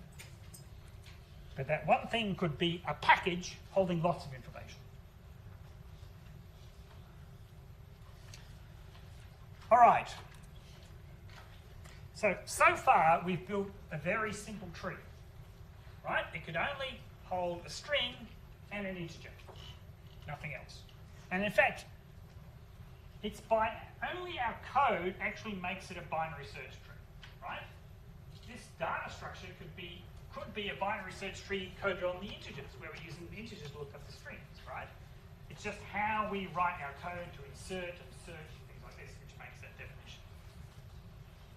But almost always we want to write code, well, we'd like to write a library of trees, right? Of binary search trees, which works for whatever you want to do with a binary search tree. Right? This is the whole point of higher order programming. I should write once in a library something, and then you can use it, and you don't have to care how it works, and you know it works correctly. Yeah? So let's build a better version of our binary search tree, which works for any kind of keys and values.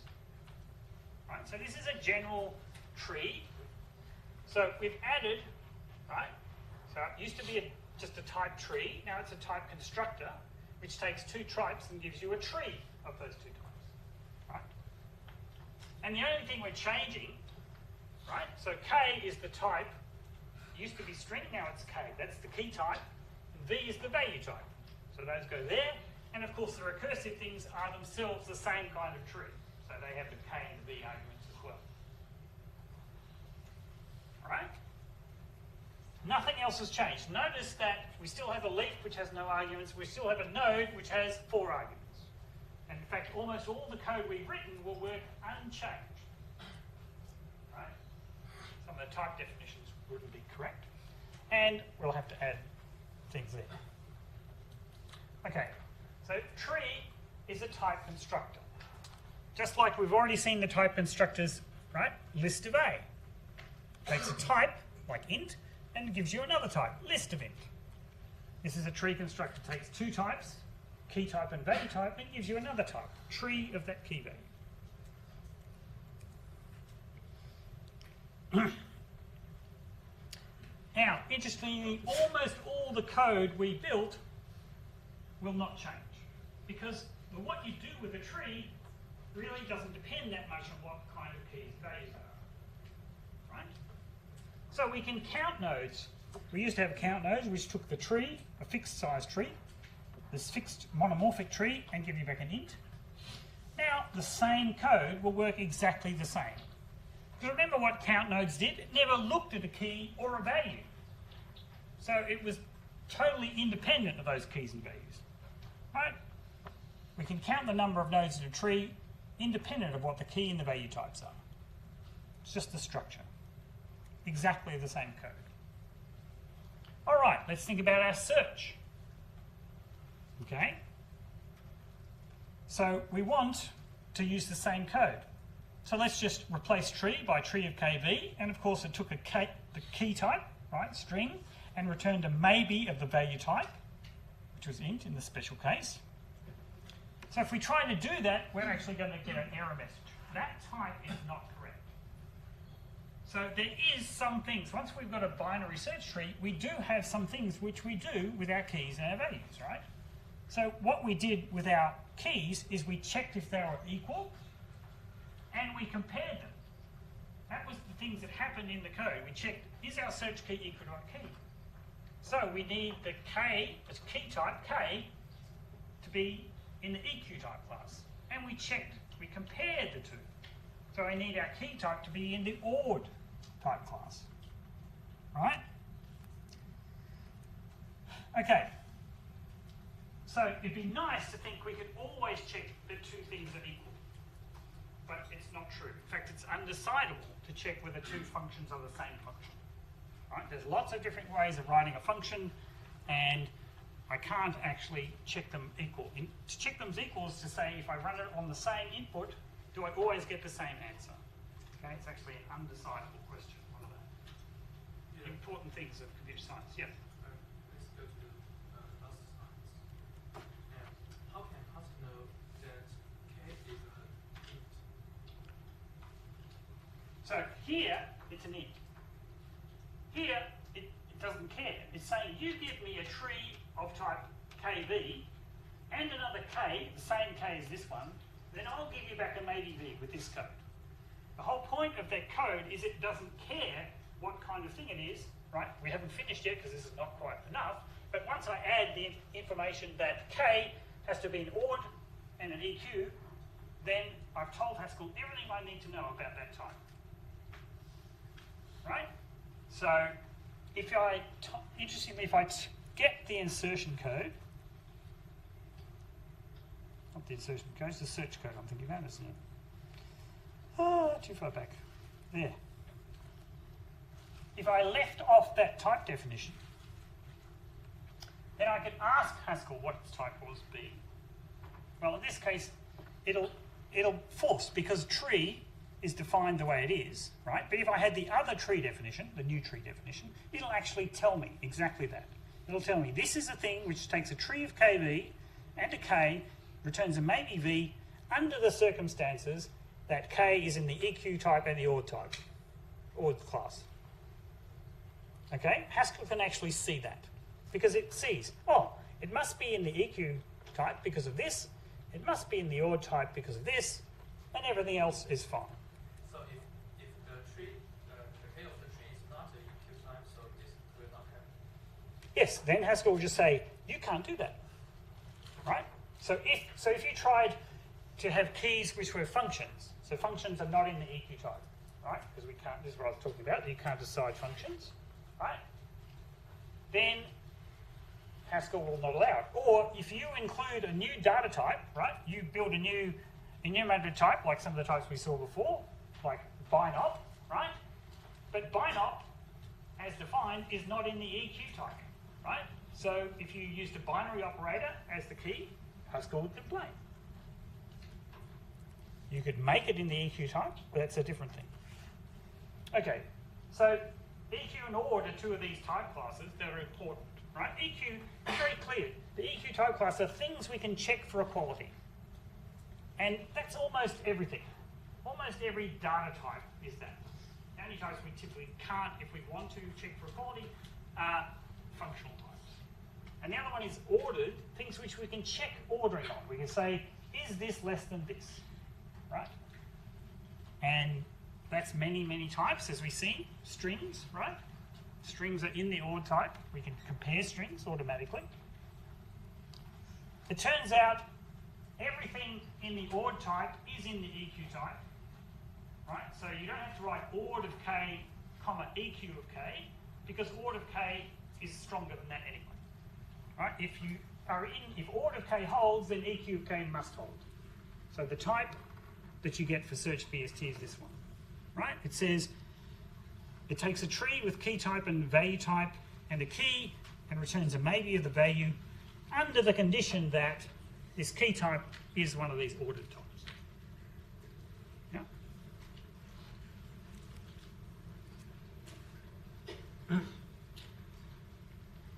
All right, so here is a monomorphic function, right? Monomorphic function means it has one type, right? So there's no variables in the type here.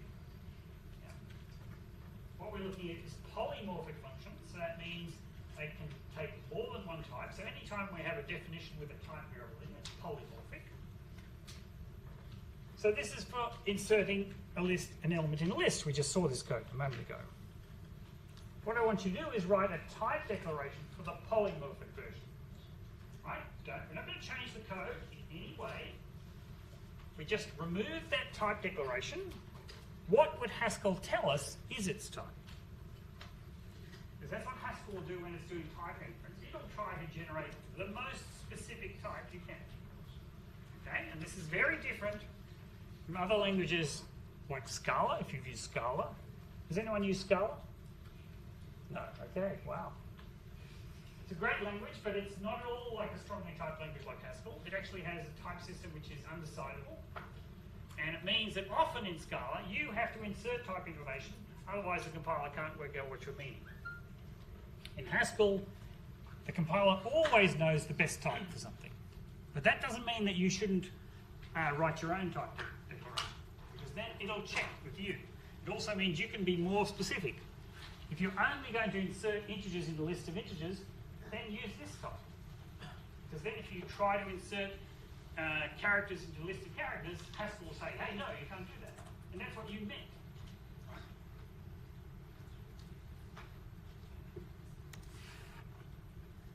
All right?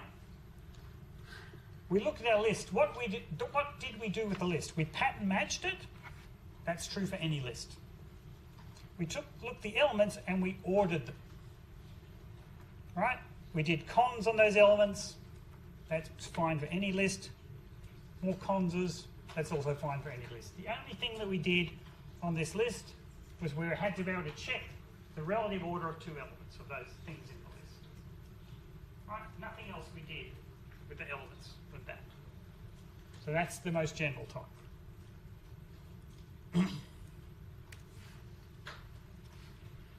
Right, and as I said, basically what modifications to make the function polymorphic? Nothing. Just remove that and replace that. Yeah. Okay, as I said before, if you just do a data declaration, like suits here, it's not in the EQ type, right? So that's very useful sometimes. If you want to make sure that you don't use these things for keys in binary trees, don't put it in the ORD type. But you can have it automatically added to the ORD type by adding this deriving. Right? And so here it's just going to give you default definition. So show is just going to give, this string. EQ obviously works the obvious way. Two things are equal or they're not if they're the same. And order just orders them from left to right. Okay, so these are very useful, and then we're going to need these. So if you think about card, how does it order cards? So all cards are card followed by a suit followed by a rank. So the default ordering is to say, first we'll compare the suits, right? If one suit is less than the other suit, then this first card, if the first card's suit is less than the second card's suit, the first card is less than. Right? So we first compare on suits. If it's greater than, then it's greater than. The only thing we have to do is if the two suits are equal, then we have to look at the next element to look at the comparison. Right? So this is exactly the way we do lexicographic ordering as well. If you have to compare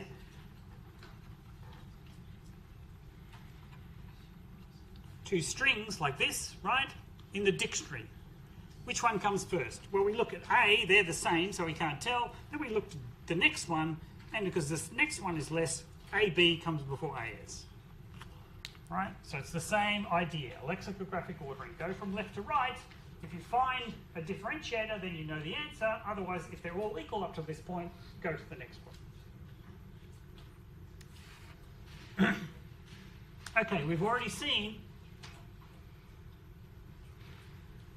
two types of data constructors.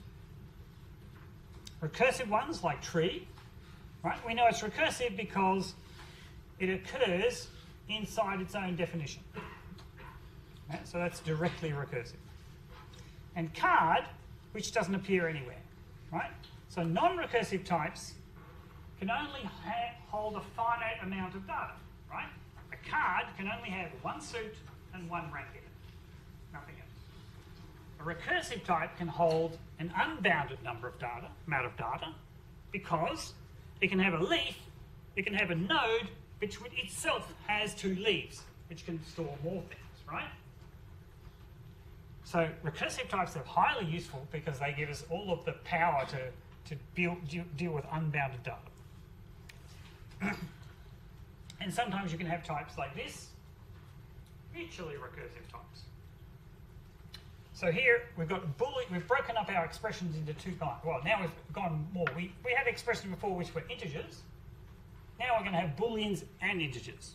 Right? To build a general expression type, we need both. So a boolean could be a boolean constant, true or false. or it could be a Boolean operator with the operator name here and two Boolean expressions.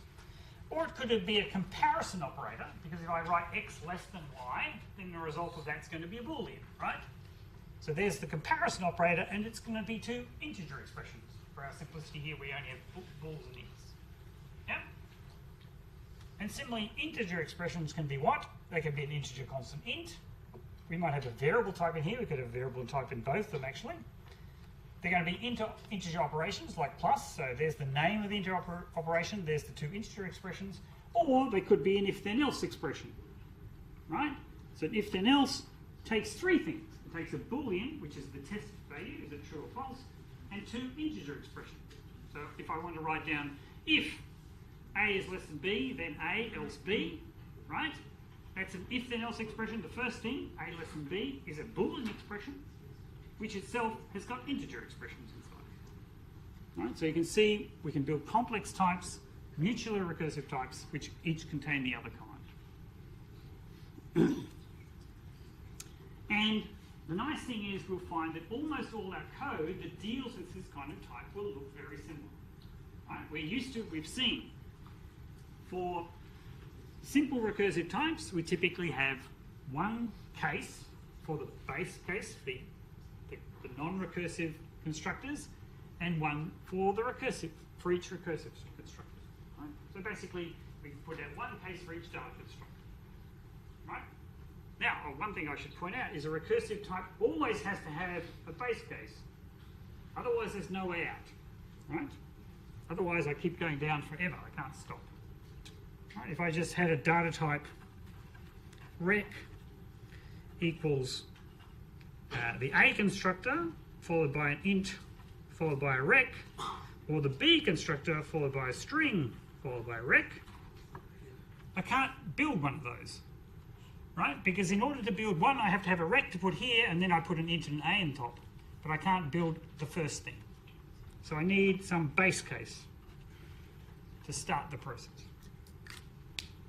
Yep. The other thing that happens is we're typically, right, in order to make sure that our code actually terminates, in the recursive case, we break up our recursive data structure, in this case, right, we get the integer and the rec, and this one will be smaller than the one we started off with, right? Because it'll be one less thing. And that means that we'll terminate, because every recursive call will have a smaller recursive argument. And it also allows us to make proofs. So one of the things that declarative programming is about is saying we should make code which is easy to see is correct. And in fact, it's easy to prove, formally prove that it's correct. Right? And so you have now proof systems like Coq and I think the other one, that's the most famous one, which are actual functional languages which actually have proof assistance in them. So when you write the code in that, you can actually prove that it does what it says it does. Yeah? And the proof is all, the structural induction proofs typically work this way. You should have seen induction from your mathematics a long time ago, right? You have a leaf case, the base case, and you just prove that. And typically the base case is easy to prove.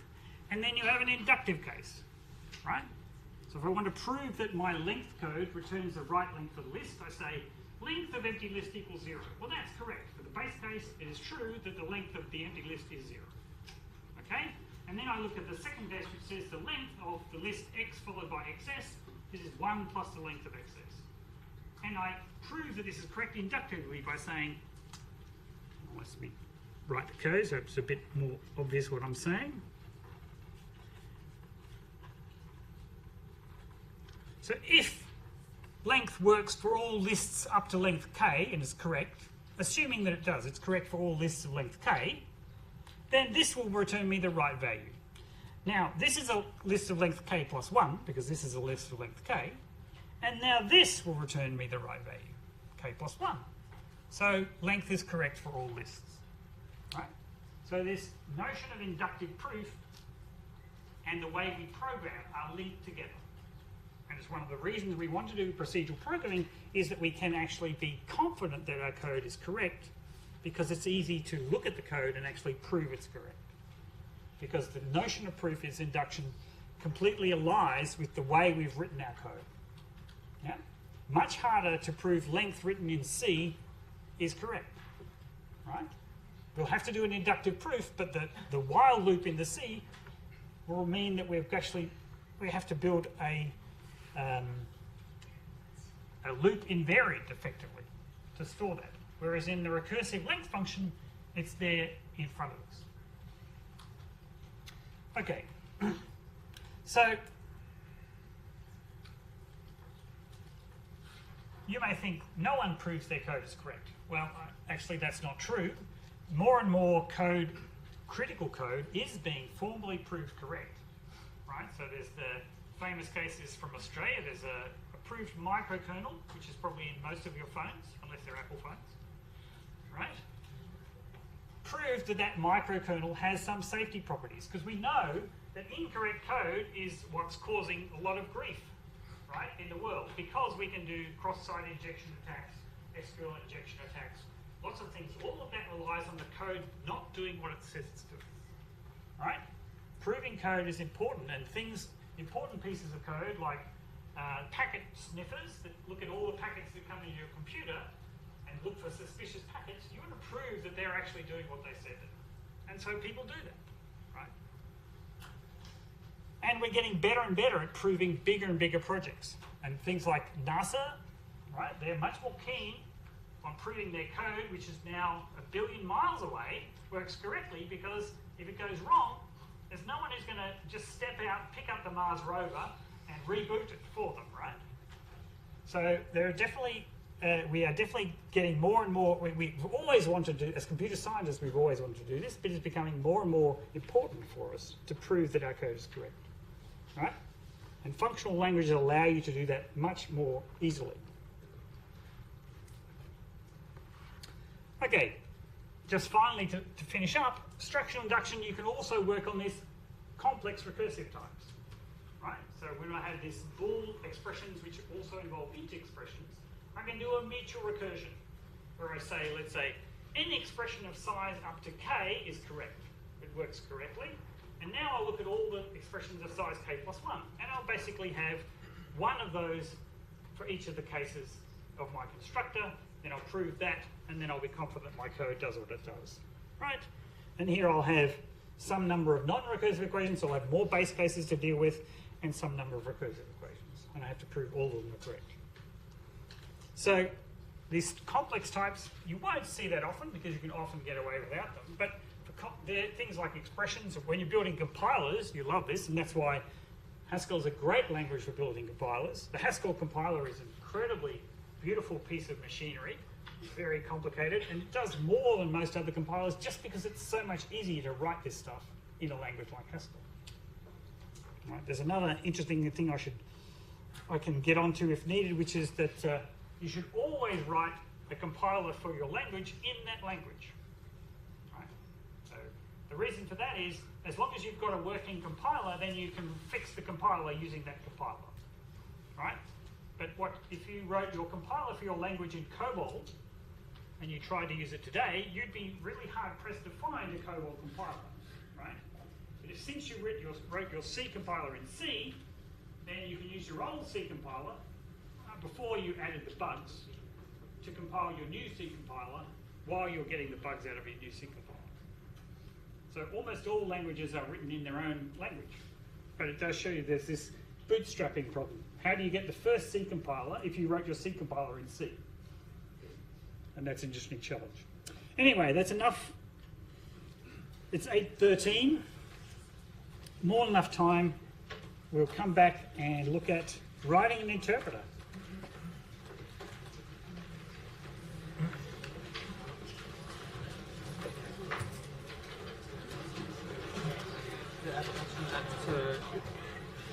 You say that if a type is an odd, it must be an EQ. Yeah, all types are EQ types. And so why you say you write this that definition? Yes, yeah, I do. Okay. It's true. I wonder if it works. Let me try. I It think might work anyway. only write two or you only need odd at I think you're right. So resave.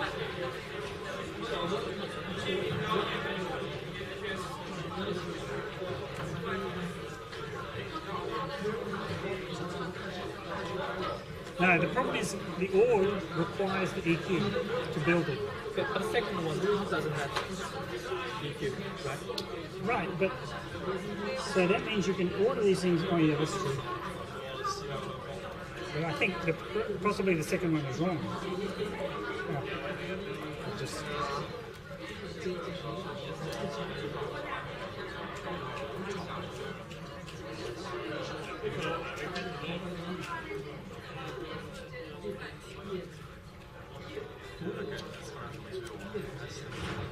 Okay, so I think this should be going the wrong way. I think I need EQ in both. So if you want to show deriving an order, you need to derive because the problem is that OR actually requires the EQ for its definition. That was what Yeah. real world task said. Yeah. Yeah. So I think that's just wrong, Yes. which I should fix. Another Yeah. thing is that if I define a number type A and B, I can just write equal to compare them. So is that a number type belongs to the EQ type? I read that EQ is like highest type. Yeah, so EQ is most things, but if you define a new number type, you're going to have to define its EQ in order to do that. Why? So you mean Because number needs EQ, I think, pretty sure. number is not belongs to EQ. Right? What does Like it? a subclass. It's not exactly subclass, but basically, in order to be an instance of the number type, I think you have to be an instance of the EQ type. Okay. You don't have to be an OR type, which is weird, but So if you want to like compare two string, you need to write it in odd type, but not. no, but okay, strings are already in the OR type. Oh, if you construct a string, it's already in odd. Right, yeah. So strings are, so all the built-in types have already been added to every natural type. It's when you create your own types that you need to worry about this. Strings are already in ORD and EQ and fold. Oh, yeah, they're in foldable, no, not foldable, but Another simple question about the leaf. What is leaf mean? Leaf means then leaf means null. yeah. So leaf does not mean null, but see, leaf is what C was using null to mean. Yeah, previously I think leaf is the lowest node, but with no sign. No, but it's not, because think about the C code, if you understand C, right? Here's a null pointer, says basically nothing. But what we do instead is we put a leaf there saying no further. You can't go any further. A leaf is empty, an empty tree, right? So you can think of it as an empty tree. But the reason you don't want to use a null pointer for it is because so another way you could do it is you could have just node, right? And then you get it empty. But that's adding a level of indirection. So you just have, so it's just the alternate. You can have a node, but it's a recursive type. You have to have some way of building an initial tree. So think of the leaf as an empty tree. Okay. That's the easiest way. That's the mathematically correct way of thinking about it. Yeah.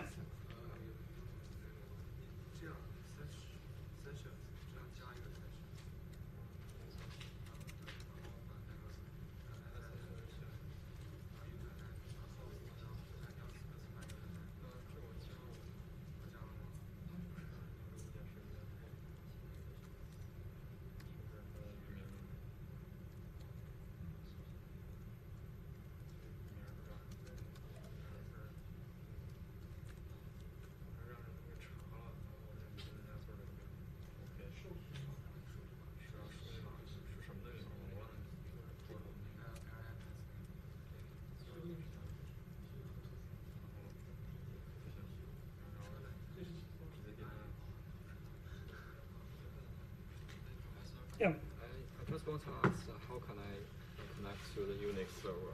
Because every time I try to connect the new session, Okay. it's always Are denied. you run EduRate or in the university? I in the university. In the Yeah, so you ERC. do need to be within the university system or use a VPN. Okay, so you can install a VPN. That's the safest way of getting around this problem. If you're inside the university, you should be able to get there without it. I know the VPN, but what if So I if you decide you can log into Nutmeg sometimes, right? always, Always. all the time. Okay. Yeah. So what's wrong? So Access denied. Yeah. Well, my feeling is if you're now going through your phone or something like that, then you're accessing it through a non-university network. Then you need to use VPN. That's the usual case, okay. right? Although if it's through EduRoam, see, EduRoam may not be good enough. Which network are you using? See which network you're actually on. URLs. Uni Wireless, you should be able to go direct. Yeah, I think so.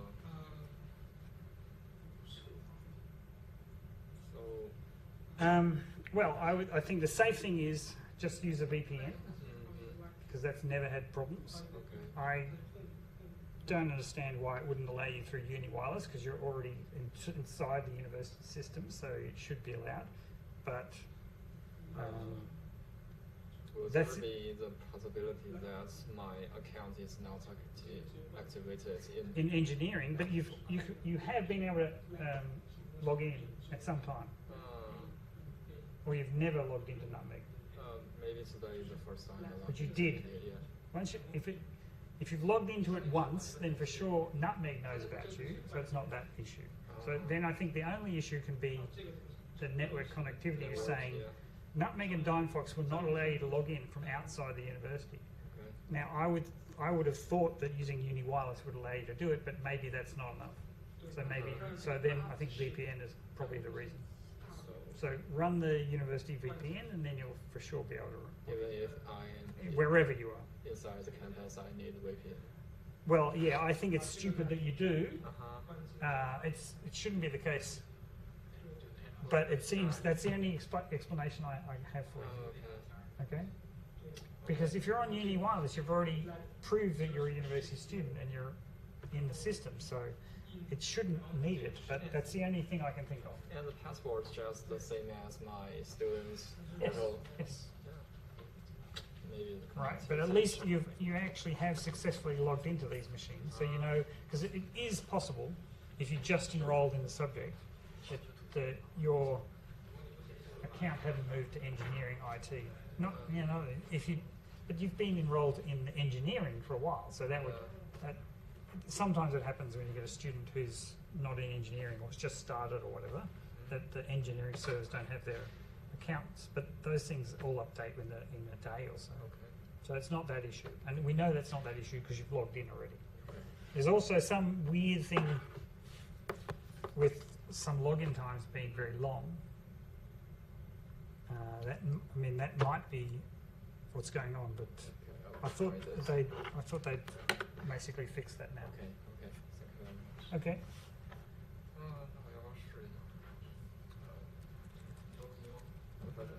Yeah. Next question. Yeah. So does this piece of code mean that the type of expression is number? No. The type of this expression we can see from here is expression. Oh, okay. Right? Remember, number is a data constructor. This is a pattern match.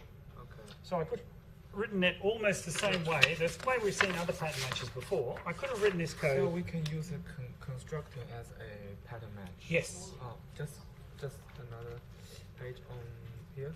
So this is also like. Yes, that's exactly. You're using Node as a pattern constructor. matcher. Yep. Okay. Yep. Okay, then I see. Okay. Yeah. And so the case statement is just a pattern match, but we already use pattern matching in the normal equational view too. But in the former case, we don't have to put them in brackets, in parentheses. No, because the case tells us that it's a new thing. Oh, okay. Right. Well, it's also that there's only one argument we're matching. So it's basically the thing that this tells us that this is one pattern. Okay. Whereas in the other one, we've got the first argument which has this pattern. We've got to separate the first argument from the next argument. So this arrow here, it means a function, and here it means in this case. Yes. I see. And also about some earlier slide. Which one? Order of evaluation. So is this kind of a compiler thing, like? Yeah, we don't know which one of these happens. Okay, but logically we just need to understand this part. Yes. we should understand that it doesn't matter which order, we'll always get the same answer, Okay. right? I mean, if we want to think about efficiency, the order does make a difference, and then we should expect it to be left to right. But we don't have to think about that in this course, really. Yeah? Thank you. A bit in the assignments. Okay?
这里的这个是什么？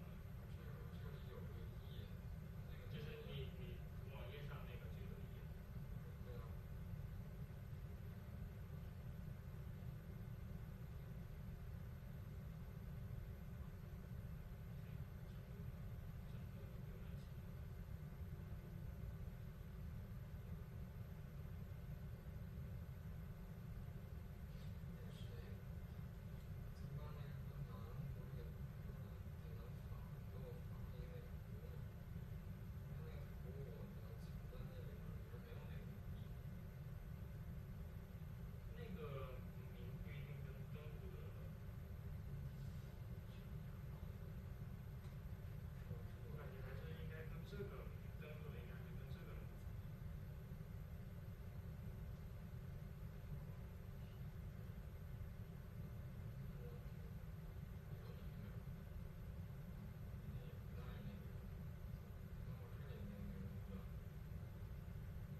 但是它这不是说这里面是以前的人，是现在的人。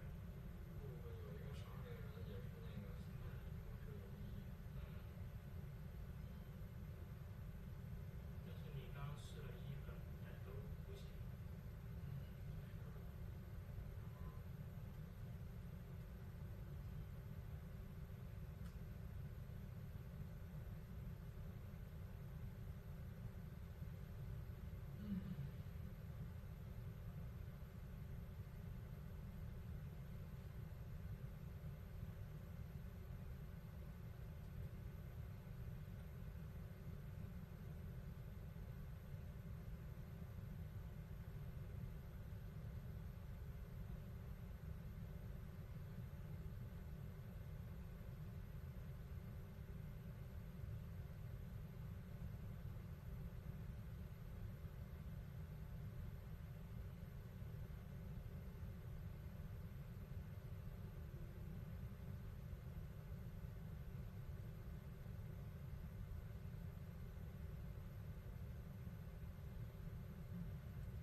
算了，还是不要继续下去了。哇，this incident will be reported 尴尬。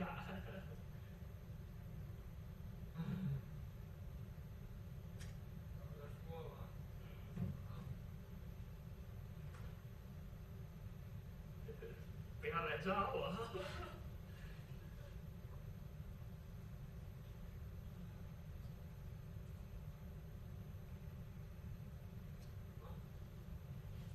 不对，我先进去把我的浏览记录什么的，这估计都没有用，这些东西太